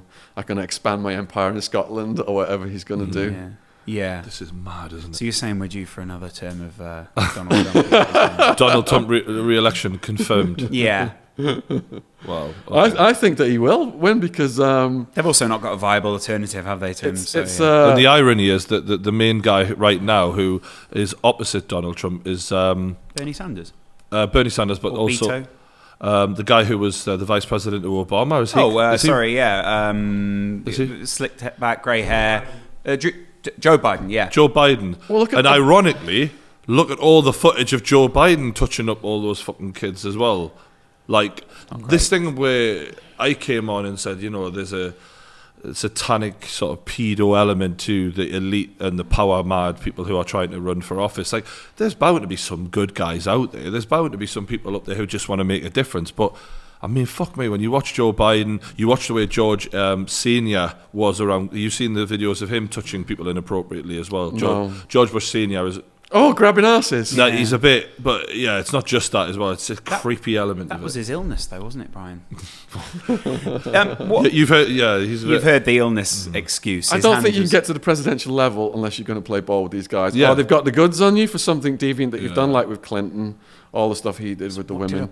But when Ike first started coming out with this stuff, going basically, you are videoed or photographed doing inappropriate things with a minor or whatever, and then they've got you forever, and then they can basically control the decisions you make. When I first heard that, I was like, I mean, it sounds like, a novel. You know what I mean? It sounds interesting, but surely not. And now, like, I'm just like, yeah, probably. Well, the victims are saying that Epstein's trying to get information and the goods on these people so we can have a hold on them. And I think it was Joe Rogan who pointed out that Alex Jones years ago was saying that there was a paedophile island where celebs and politicians were going, and all this stuff was and everyone just laughed at AJ back then for saying this. But this is the island. Yeah. And Alex Jones said a lot back in the day that was bang on about like 9/11 and sort of predicted what was going to happen, who they were going to blame. Maybe the frogs are gay. You've probably watched a lot of Alex Jones. He's been deplatformed. I'm just interested to know what you think about him. So I've watched his interviews with people like Freeway Ricky Ross. Freeway Ricky Ross is... That's not the Rick Ross the rapper. This is the real Rick Ross who Rick Ross stole his name from. Just Correct. So people... My book, We Are Being Lied To, is about 4 different characters. I talked about the boys on the tracks. So their mum, Linda Ives, mum of one of the boys, that's how I start that book out. Next chapter, it goes over to the life story of Freeway Ricky Ross.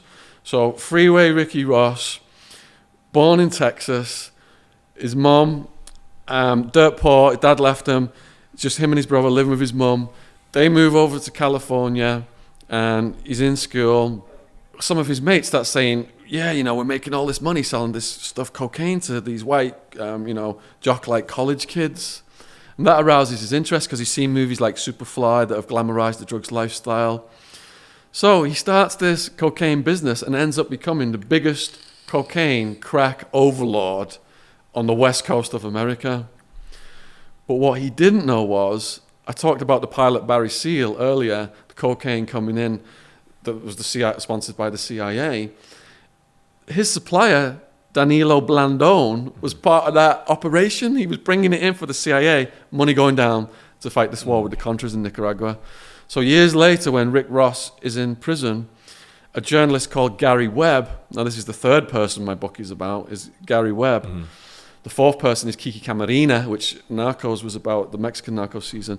So Gary Webb, the journalist, Rick Ross has got this life sentence and he's in prison. And Gary Webb, the journalist, he's uncovered now that the cocaine was coming from this CIA operation that Rick Ross still didn't know about. Wow. He shows up at prison and tells Rick Ross, hey, here's what went down. Rick Ross is pretty much illiterate. He's teaching himself how to read so he can file motions and get legal play in the system so he can eventually get out. And he'd been sentenced under the 3 strike laws, but some of those strikes had come under the same case, so he managed to get his strikes down and to get released. Then he starts doing interviews with people who actually visited him in prison, like Montel Williams. Montel Williams did a show on this, massively famous TV presenter back then in America. Yeah. And huge, Alex wasn't Jones it? went to visit Rick Ross in prison as well. So that's how Alex Jones established his relationship with Rick Ross.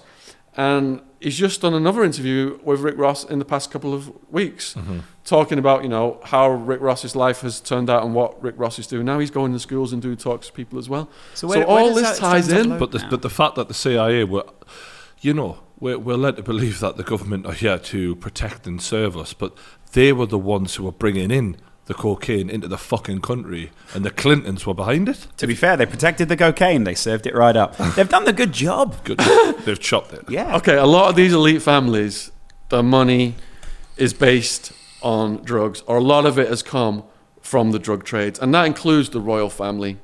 Let me ask you guys a question. Yeah. Who do you think... Taxes, mate. Who do you think the biggest drug dealer ever in the history of the world was? And this person makes Pablo Escobar look like small change. Henry the fucking Eighth. Booyah! He had a lot of young mistresses. Do you know what I'm saying? Well, it's not El Chapo, is it? Makes El Chapo look like small change. Come on, then. It's someone royal, right? Yeah. Yeah. It's the... I want to hear. Is it the Queen? I'm on the edge of my seat. Which one? Queen Victoria. Really? The Opium Oh yeah, she was Empire. running shit. Yeah, that's She true, had the yeah. full might of the Yeah. British army. Yeah. Force the Chinese, go to war with the Chinese 2 times to force that population to remain addicted to opium. FDR, Roosevelt, their family were in the mix as well in the opium trade. Clinton, their family, CIA bringing the cocaine, the money laundering, profiting from cocaine. It all goes back. Epstein laundering the cocaine proceeds. This is what I'm saying. I didn't expect to reach these conclusions. I just wanted to write a book on the war on drugs. And I found that the history of the world, the elite families, a lot of their wealth has come from the drug trade. And some of these are the same families that got up and became presidents and fought this war on drugs and locked up, especially black people, for taking the same drugs they were bringing into the country. Have you heard much about the Rockefellers? Because they're obviously an interesting factor. I've watched Ike videos on the Rockefellers and read books about them. Queen Victoria, just to be clear, Queen Victoria, the 1800s. Yeah. Wow. Yeah. I mean, Biggest drug empire in the world, the British Empire, the opium trade. I suppose so, yeah. That Made makes Pablo look like nothing. Pablo couldn't wasn't say, much I'm of going a to go to looker. war with you and send my ships over if Yeah. you don't take my product. He was aiming to get to that point, though, wasn't he, to be fair to him? He was at the submarine level. Yeah, yeah. But not the battle, So really, it's what you're... I think, and everyone sort of learns this from a young age anyway, is that it's either... and a lot of people say, like, the government's a racketeering thing anyway. A lot of people kick up against that. But it's only really now that people are really putting the things together to almost prove that sort of thing. You know, Presidents George H.W. Bush and Bill Clinton, they got up in front of the American public on TV and just stone-faced lied about how much they cared about this war on drugs and how they were going to increase sentences and lock more people up for the very product they were bringing in the country. That's mental, isn't it? And to this day, you've got black guys... Till this day? Under free strikes laws, doing life sentences still for the product they brought in. Well, I mean, this leads us back to what Shaun was, I think on the first podcast when we met you, you said invest in weed because it's going to be legalized. Yeah, it did good. You think of all the people down the years who have been locked up because of wheat and stuff like that, and now they can buy into it and legalize it. Under free strikes laws, you've still got guys doing life sentences for weed possession. Imagine that, weed possession getting you locked up. Yeah. And people say that's not right, Shaun. Google that and you will see free strikes laws, weed possession, life sentences. You'll see it. Wow. Yeah. It makes people, I mean, we had the same thing when David Icke came on. It makes people quite nihilistic, doesn't it? Because it makes you feel, well, what can you really do about all of this? About the whole world. Yeah. Yeah, I start giving up, really. I start thinking, fuck it. That's not our advice. Just worry about my own little life and get on with it. That's it. You go through different phases. In the beginning, when I first was researching this, I was disillusioned. It's like I lost faith in humanity, wanted to expose it, and it like eats you up, that energy. But you can expose it and just get on with your life and appreciate the good things that the world has got to offer. I've got a question for you. In all of this research that you're doing, and all of this that you're putting out there, we had David Icke on last week. We asked him a question about, like, you know, you're uncovering all of these people, potentially like royal satanic fucking pedo rings, and you're touching levels of society where, as you just said, one button pressed and then you just disappear. You ever thinking about this as you're writing it or as you're speaking on your channel, like, maybe I shouldn't fucking say this, I might end up fucking just disappearing into the back of a van one day? Because that is a genuine, like, I'm not even just saying that, like, I kind of worry about you in that, because you're ringing people up now and you're pissing people off potentially. I don't have the amount of followers like you guys have got. You've got 300,000 subscribers, pal. Russell Brand, David Icke. Is Russell Brand into this sort of thing? Russell Brand was into it, and I don't know if he got threatened or what, but he toned it down a bit. Yeah. I did notice that. He was doing his True News, wasn't he? Yeah. And then it stopped, and it was like he took a sabbatical and came back, and he went in a different direction. Yeah, he's gone a very different... Now it's all I love about, what like... Russell does. Yeah, he's Russell's fantastic, but I know he was pressing buttons, and all of a sudden he was like, yeah, I'm just going to help people live their lives a bit better now, which is fine, but it was a massive change of direction. Yeah. Now what we're saying is, if all of a sudden you go on a break and then you come back and just give self-help tips, you've been silenced. Yeah. Well, to be fair, I would... Look at the size of the following Ike's got. He does world tours. Yeah. And Ike's safe, isn't he? I was in his house doing the interview with him. It's almost Nothing's safety... happened to him. To be fair, though, the windows are bulletproof. Yeah. He's there going, don't worry about the windows. Don't worry about it. He's one of the few safe places in the world. It's like the Batcave, that place, isn't it? Did you film him here, or there? We filmed with him here. Yeah. What was it like meeting David? Oh, man. After... I was in Max Security, Madison Street Jail, Arizona, 2003. Just been sent upstairs, and I'm just in this cell. A neighbour, don't even know the guy, shoves a book under my door. It's the Alice in Wonderland 9/11 one. I'm reading that, and everything's just clicking, you know, from my own experience as an options trader. Everything's clicking. And then I started to listen to Ike on the radio while I was in prison on this show called Coast to Coast with Art Bell. And got him more of his books sent into me. And just from like being in awe of his work, and then actually seeing him after watching his videos when I got out and seeing him. Or were you a bit starstruck when you met him? You know, when you see someone on TV and then you actually meet him in person, and you get there's like there's something that does something funny to your brain. Yeah. There was that guy. I can't remember his name now.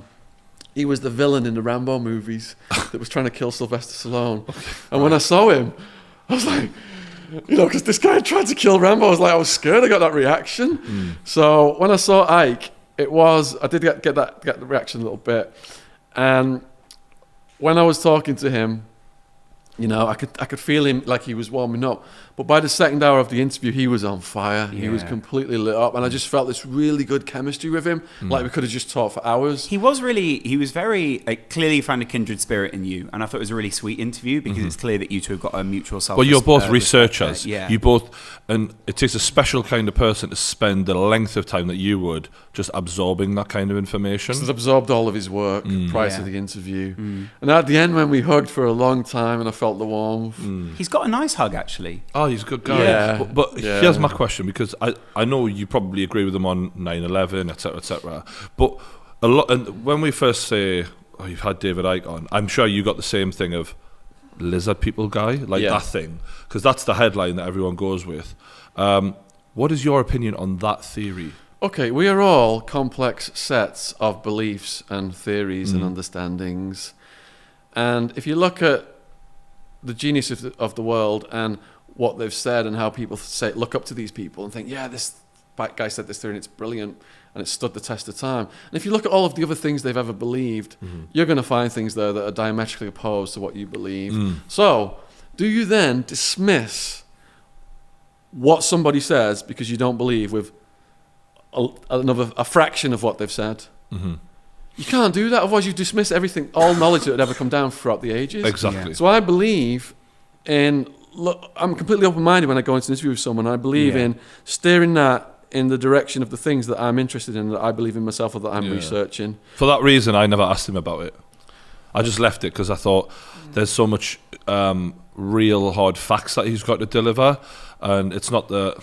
I also wanted... It becomes the headline, doesn't it? Which you don't really want. Yeah, it to be I when also he wanted says our those. audience to just actually digest some of the stuff that I think is provable that he can give us, even if not all of it is provable. Does it make you wonder about sort of, because he was talking about belief systems in general? Does it make you wonder about belief systems and kind of the organised religion? Are you a religious guy? Well, I'm fascinated by belief systems. Yeah. So I read over 1,000 books in just under 6 years. I read all of the religious texts, the Quran. Which was your favourite? That's actually an honest question. Which one, if you would gravitate towards one of them, was there anyone that you thought, oh, that would have been for... If that would have been for me? Okay. Really good.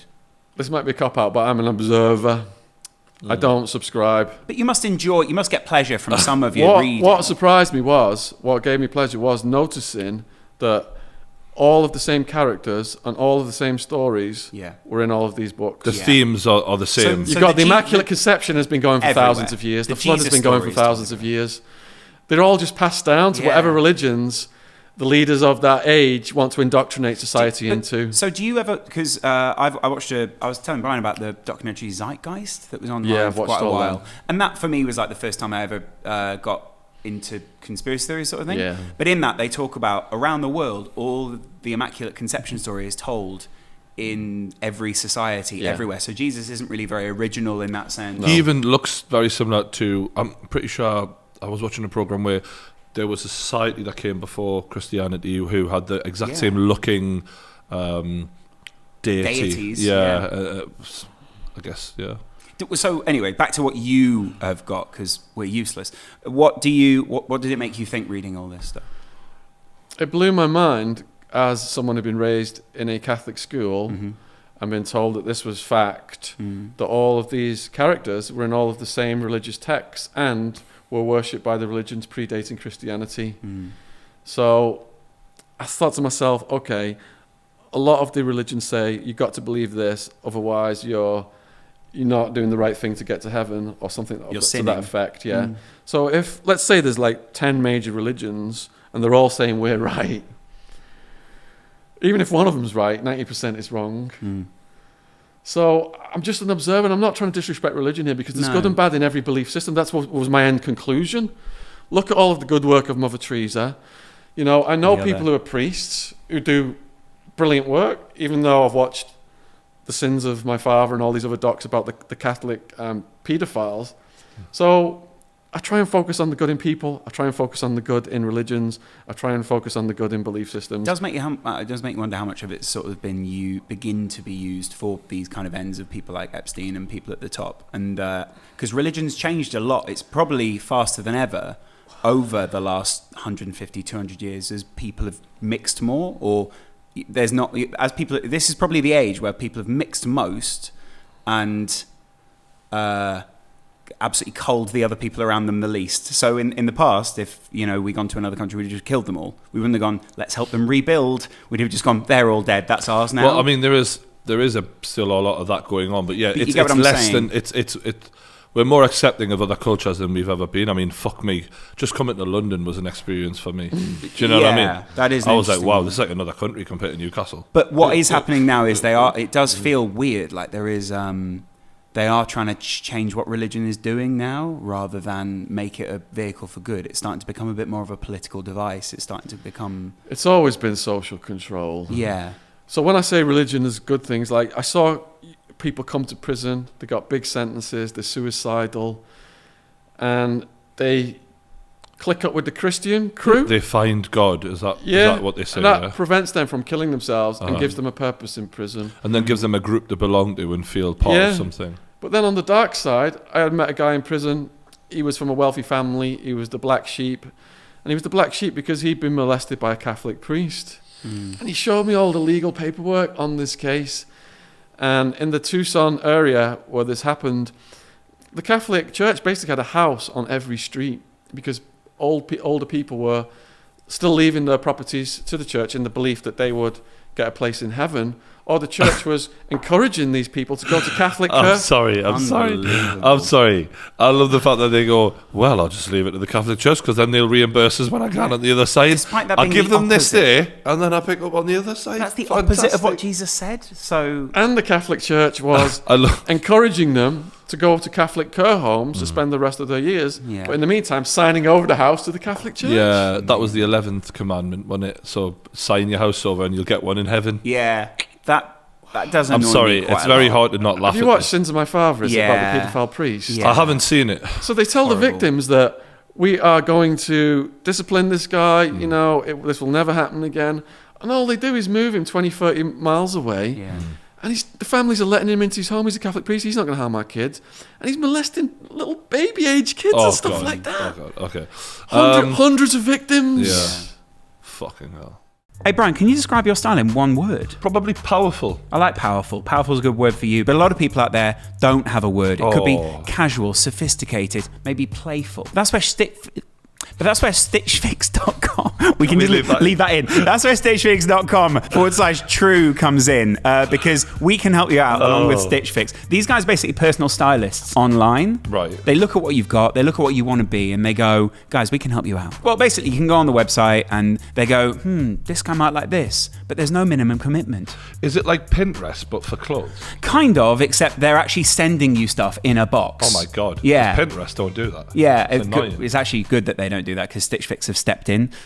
There's no commitment. You don't have to be like, I'm going to sign up forever. Good. I fucking hate commitment. And if you sign up with us at stitchfix.com/true, you're supporting the podcast. You're not only supporting the podcast, well, that's the main thing. You can also get 25% off your first box, basically. So anything that comes in that first box, you can get 25% off. That's a quarter. Yeah. That's plus a fraction. A $20 styling fee. So these guys look at you, they go, sure, this guy could suit this, he could suit this, he could suit this. So get started today at stitchfix.com/true and get an extra 25% off when you keep everything in your box. What's that as a percentage though? 25%, Brian. Brilliant. That's actually 25%, yeah. Takashi 6ix9ine. Yeah. I'm sorry. I think at that point I'm like, okay. You've been researching this case as well, which is a totally different case, but it's also really in the media right now, and you're sort of the king of that at the moment. So he was part of the 9 Trey Bloods. He was throwing up the gang signs. He was saying, scum gang in all his music and promoting them. But in reality, he seems to have been, to my knowledge, a stupid little boy who got caught up in some big time dealers. Yeah. So I did a Takashi 6ix9ine playlist last year because people were interested. He had a RICO case. People didn't understand what that meant. I think we did a clip as well. RICO predicate, is that what it's called? It's a conspiracy case where you've got a bunch of co-defendants, like I mentioned, A, B, C, D, E earlier on. Mm-hmm. So I had my conspiracy case, all of the different co-defendants. So he was in there, got arrested, and now they're telling him, you've got weapons offences, you've got drug offences, this is a big criminal organisation, 9 Trey Bloods, you're looking at 47 years. Wow. And now looking back, we see from the paperwork and from his testimony that he did roll over quite quickly and agreed to cooperate. 24 hours is quick, isn't it? To be fair to him, he was fucking kidnapped by the guys he was up against, so I kind of understand, but I think they all get what they deserve here at this point. It's as if he went, fucking, these guys are criminals. 47 years. Yeah. Yeah, but there's a blood in, blood out pact with these gangs. If you're going to roll on them and you're going to get up on the stand and send Shotty and all these other guys down on big sentences, for the rest of your life, you've got KOS, you've got kill on sight. Shotty was the guy who, if people don't remember, when he did the Breakfast Club interview, this guy was brought in to, at one point, speak on his behalf and sort of verify him as a gang member. And it seems as if they were managing him and taking a lot of his money that should have been his. So not only did they kidnap him, they robbed him in broad daylight and basically made a complete mug out of him while he promoted them. But he is taking a huge risk here in turning. I mean, they turned on him first, but he's now. I don't know, has he got an alternative to what he's doing, really? It feels like there's a gun to his head regardless. All right, if you sign up for that lifestyle and you're putting hits out on people, which Takashi was. He was, yeah. Yeah. I mean, that is class 1 felony level. So it's like Dave Courtney said, he's another one I interviewed on the podcast. He said, I carry around with me whatever weapon I know I can do the time for. And my preferred choice is knuckle dusters. I'm not just going to pull out a gun and shoot someone and end up in prison for the rest of my life. I know if I knock someone out of my knuckle dusters, I'm going to do the time for it. If Takashi 6ix9ine is putting hits out on people, the murder level, and then he's just going to roll over in prison, that would be called a bitch move. He's sending everybody else down. So what would happen? You just KOS? KOS, yeah. He's going to have KOS for the rest of his life. He's KOS now, then. And his family members? Yeah. Wow. He's been so stupid because he wanted to promote himself and live that lifestyle and be the guy who's like, I really do this. Like, he literally says that in his quotes and his lyrics. And then as soon as it's getting serious, he's just bitched out. But do you think he'll survive it if they let him out event? Or is this witness protection at this point? Because it's even witness protection. It's not like you can hire him in a supermarket, have him stacking shelves. Like, the tattoos really give it away. The tattoos. And can you get rid of the hair? No, but I mean, he is so recognisable now. He's a superstar. Have you watched the movie Black Mass? No. You know about that gangster that movie was about? The Irish, what's his name now? Well, I first thought of Goodfellas because obviously Henry Pull up Black Mass. Henry Hill went down to Goodfellas, testified, and then eventually sold his story later on down the line. But it's not like you can't do that. You're Takashi 6ix9ine. Like, the whole world knows what you look like. So in Black Mass, he was in the prison system, supposed to be protected. Irish hoodlum James Bulger. Whitey Bulger, yeah. So it was played by Johnny Depp in the film. Yeah, so Whitey Bulger ends up getting moved around the prison system to a place where the mafia finally caught with him and took him out.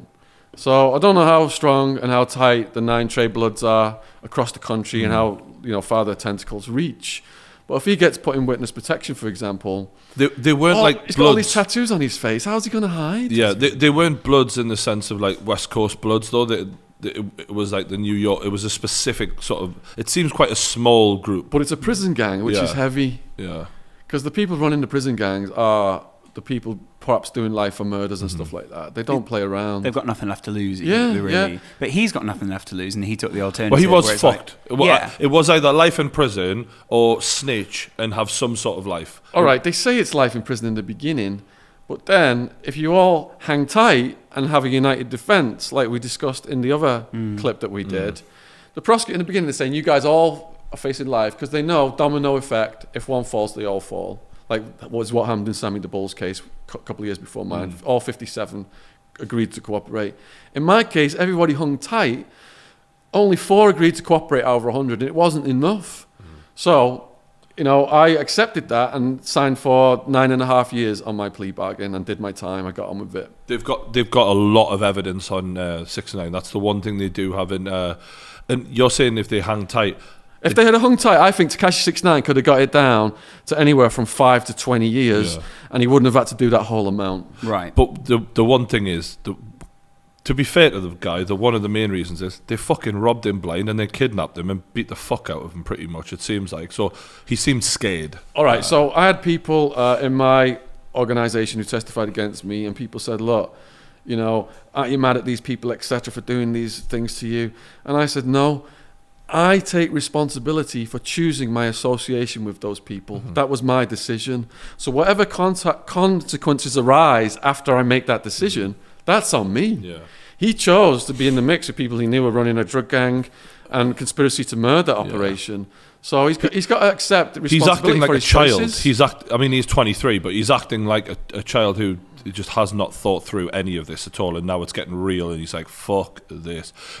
He's fucked for the rest of his life. It's a no-win situation.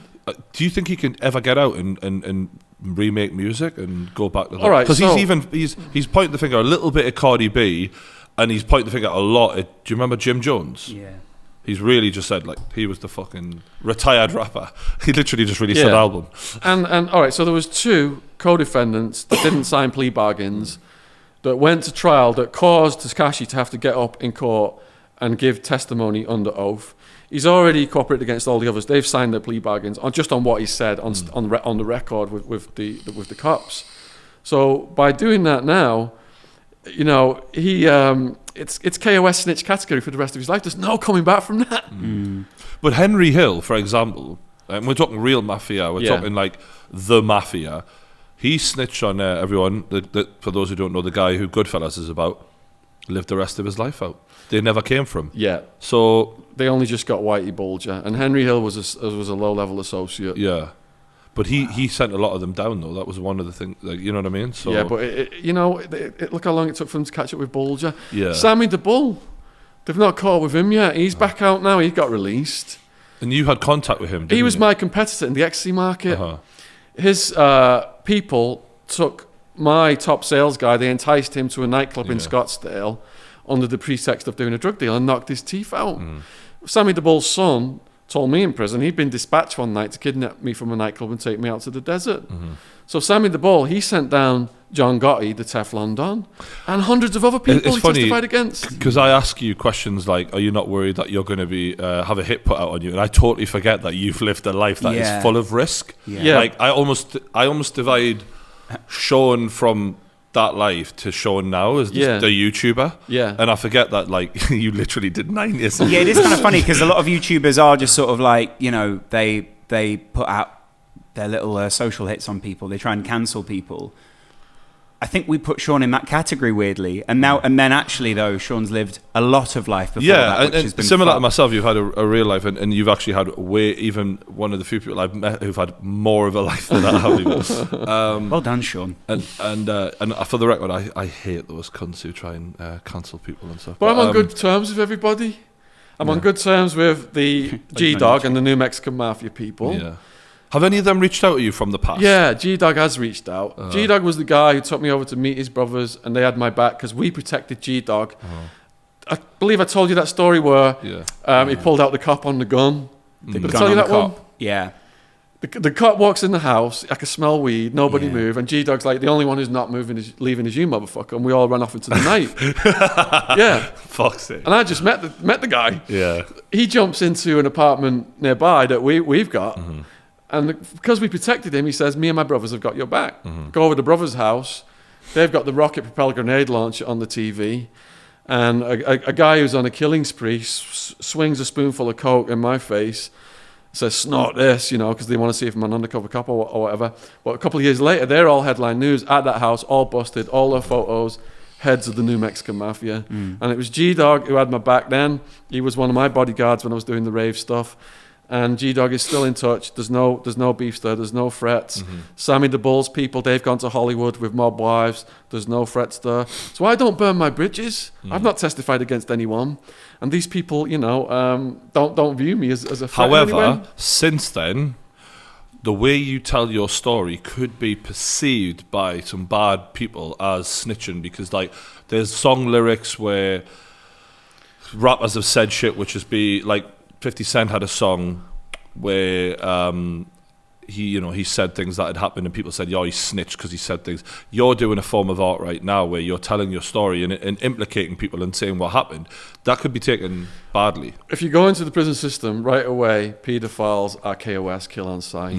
So if you snitch against any criminal, are you a snitch? If you snitch against a paedophile organisation, if you're putting info out there about a paedophile organisation... No, I'm talking about the people. I think I would get a pass for this stuff. No, you get a pass for this. I'm talking about some of the other stories that you've told. Are you ever worried about, where you... Like the story you've just told about pulling a gun on a cop and stuff like that? All right, so I've changed his name to G-Dog. Okay.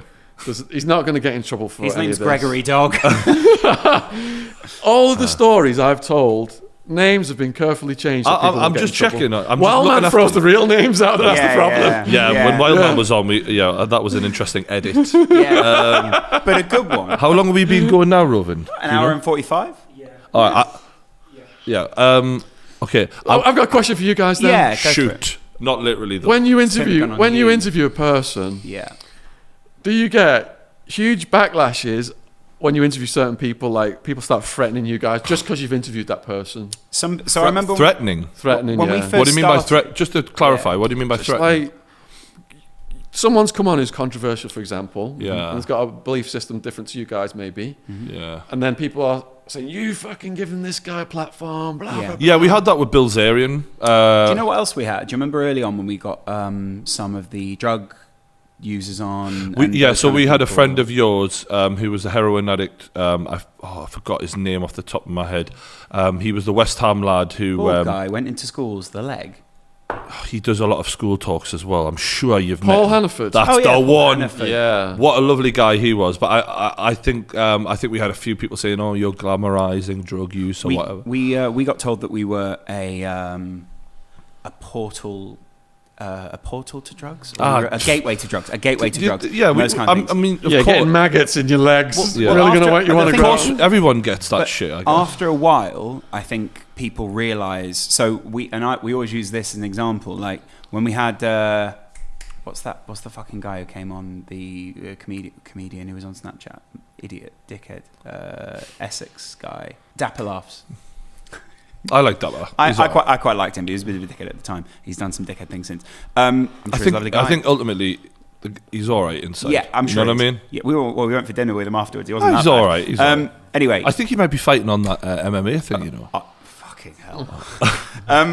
So I tried to absolutely nail him, and I nailed him. But some people got quite angry about it and were like, "Why are you trying to tell him this?" And afterwards, I realised if you give people enough, if you basically let people on say what they want to say, people make their own conclusions, and that happened recently with Dan Bilzerian, didn't it? Yeah, I got a bit of grief because of the way he was speaking about women, and I think some of our female subscribers weren't happy with that, and I felt a bit like, because I make jokes about everything. And sometimes I make like male chauvinist jokes, but I'm from a place I'm from an era, working offshore where you say certain things where you don't actually mean it literally, and I think sometimes being sarcastic and making a joke about women and making a joke about the people who make a joke about women, that's the real joke I'm making.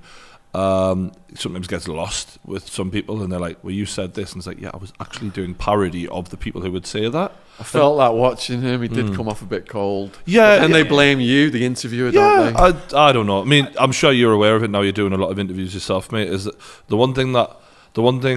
I mean, I don't mean this as a knock towards my audience, and like when people come up to me in the street, there is a lovely feeling. Like I've had people come to say, "Oh, you've helped me through bad times, and you've done this, that, and the other." And it's like at that very moment, I absorb that energy and go, "Fuck me, God, I feel like I've made a difference to this kid. It feels fucking fantastic." But on a day-to-day basis, if I worried about what anyone thinks of me, I mean, fucking hell, how would I even make an interview? I wouldn't get through a fucking 10-minute. I genuinely, I treat the hate and the love pretty much the same. Like I just go, thanks for watching. That's all I'm, as long as people are watching, that's my job. And you can't let it get to you. You've just got to follow your own vision and say what you're thinking at the time and not worry about what any. And generally, you are a good person. So when you speak, it's usually going to be from a good place, isn't it? Yeah. Don't shoot the interviewer. Yeah, I'm sure you've had a bit of shit. Has anyone in particular been a rough ride or something like that? Or? There's been a few situations on the channel where they blame you for. Well, you know some dodgy characters as well, so I'm sure you've had them. I'm rebuilding the biggest network of gangsters across the UK right now through this true crime podcast. They're doing TED Talks, essentially. But I love the fact that they're all hooking up through Shaun to like get bigger deals going. Yeah. Shaun, there's a lot of money going through this company. I don't know what it is. Shaun's getting the 10%. Fantastic.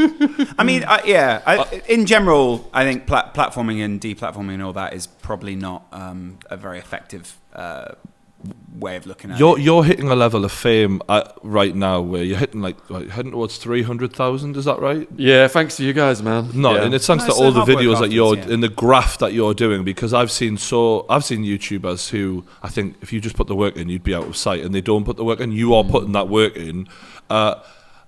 Surely you're hitting a point where now you can't go certain places, or when you do go certain places, it's just like everyone fucking knows you and that sort of thing. You do a lot of school talks, for example. I was going to say, if Shaun was a prominent paedophile, he'd be fucked. We know Shaun's not a paedophile for that exact reason. No, yeah. what is it like? So, because when did I first go on True Geordie? When was it? Ago? 2 years. 2.5 years, maybe. After you heard that first podcast, every single school I went into, it was, I've seen you on the True Geordie. I've seen you on the True Geordie. A lot of schools in Newcastle. Okay. But now random people do come up to me on the streets and say, I've seen your YouTube videos. Yeah. And you're very noticeable as well. You don't look like any guy. Do you know what I mean? You've got a look. Shiny head. No, but you're very distinguishable. Yeah, you're recognisable. You know, me, I'm recognisable. Yeah. I've got a look. Like Nosferatu. He was expecting one of us to make a joke there. But actually, Shaun, it is. Yeah. So I'm just wondering how it's affected your day-to-day life. You know what I mean? Is it, has it changed in any way? Or Yeah, are you pretty I'm much just not getting recognised enough, unfortunately. You're full-time Shaun Attwood now, aren't you? So all of my content was in literary form. All of those books, I had that content. I didn't understand until I went on your show that there was a demand for my stories in video form. So I already had 10 years of content. Right. So all I've done is took that content, well, in the beginning before the True Crime Podcast, and put it out on video form, and that just helped the channel grow. Yeah. Because lads don't want to read books. I didn't want to read a book when I was a kid. Yeah, I'm not much of a reader. I mean, I really feel like a dumb twat when I say that, but I'm too ADHD. I'm always like, I need things that I can do. Like if I'm playing the computer, I put your thing in. Do you know what I mean? For example. Yeah. So, is there a movie happening yet? Because in my head, I look at your life story and I think, what a fucking movie that would make. Yeah. There's a guy flying out from America, really good guy, and I've been working with him for a couple of years now. But I can't say anything more than that because of the legal forms that we've signed. All I want to say though is I know some lawyers. I can put you in touch with a good entertainment lawyer. Yeah. Because I've known, for example, Nick Yaris, who we had on, who did Fear of 13 and with Netflix. He feels like he got fucked over. We also have got a friend in common, the guy who did the Thailand fighting. What was his name again? Sorry? Billy Moore. Billy Moore. Yeah. He feels like he got fucked over. So let's make sure. Whoever plays you, they're going to have to be really something, and you don't get fucked over. Yeah, because they did it unagented. I've got agents. Yeah, I've got a really good agent with United Agents who I've been working with for years. I would look forward to seeing that. I either want to see it as a movie or I feel like it's almost like a 10-part Netflix series or something like that. Oh, that would be good. Yeah. Or even, Matt, let's be honest, with all the shit that we've heard, you could turn that into like everything. Yeah, this could be series. Multiple series. Yeah. This could be a huge thing, couldn't it? HBO. I hear HBO knocking. Thanks for coming on, mate. It's been a pleasure. Thanks, guys, and a huge thanks to all the subscribers, all the new subscribers, all the True Geordie army. Yeah. Really feel all your love and support, man. Every day I get out, eat my breakfast, and read the comments. Oh, do you have a balcony? So yeah, I try to avoid comments. Yeah. Shaun, you've been fantastic as always. And good luck on the future. And I really do hope that we see the movie or Netflix series or whatever happens of your life story. That'll take everything to the next level. Okay. One thing I really Once we switch the cameras off, we're going to find out all the details. Genuinely, You lot are not going to find out nothing. Shaun's a great after-dinner speaker, by the way. I think it's worth saying that. He'd be. I think Shaun would make a great. He's a great public speaker. Got 12 bucks on Amazon. Links in the description box below this video, and I'm available to do talks across the country. Exactly. Brilliant. All right. Thanks for watching, everyone. Don't forget to hit that like button, stay subscribed, and we will see you later.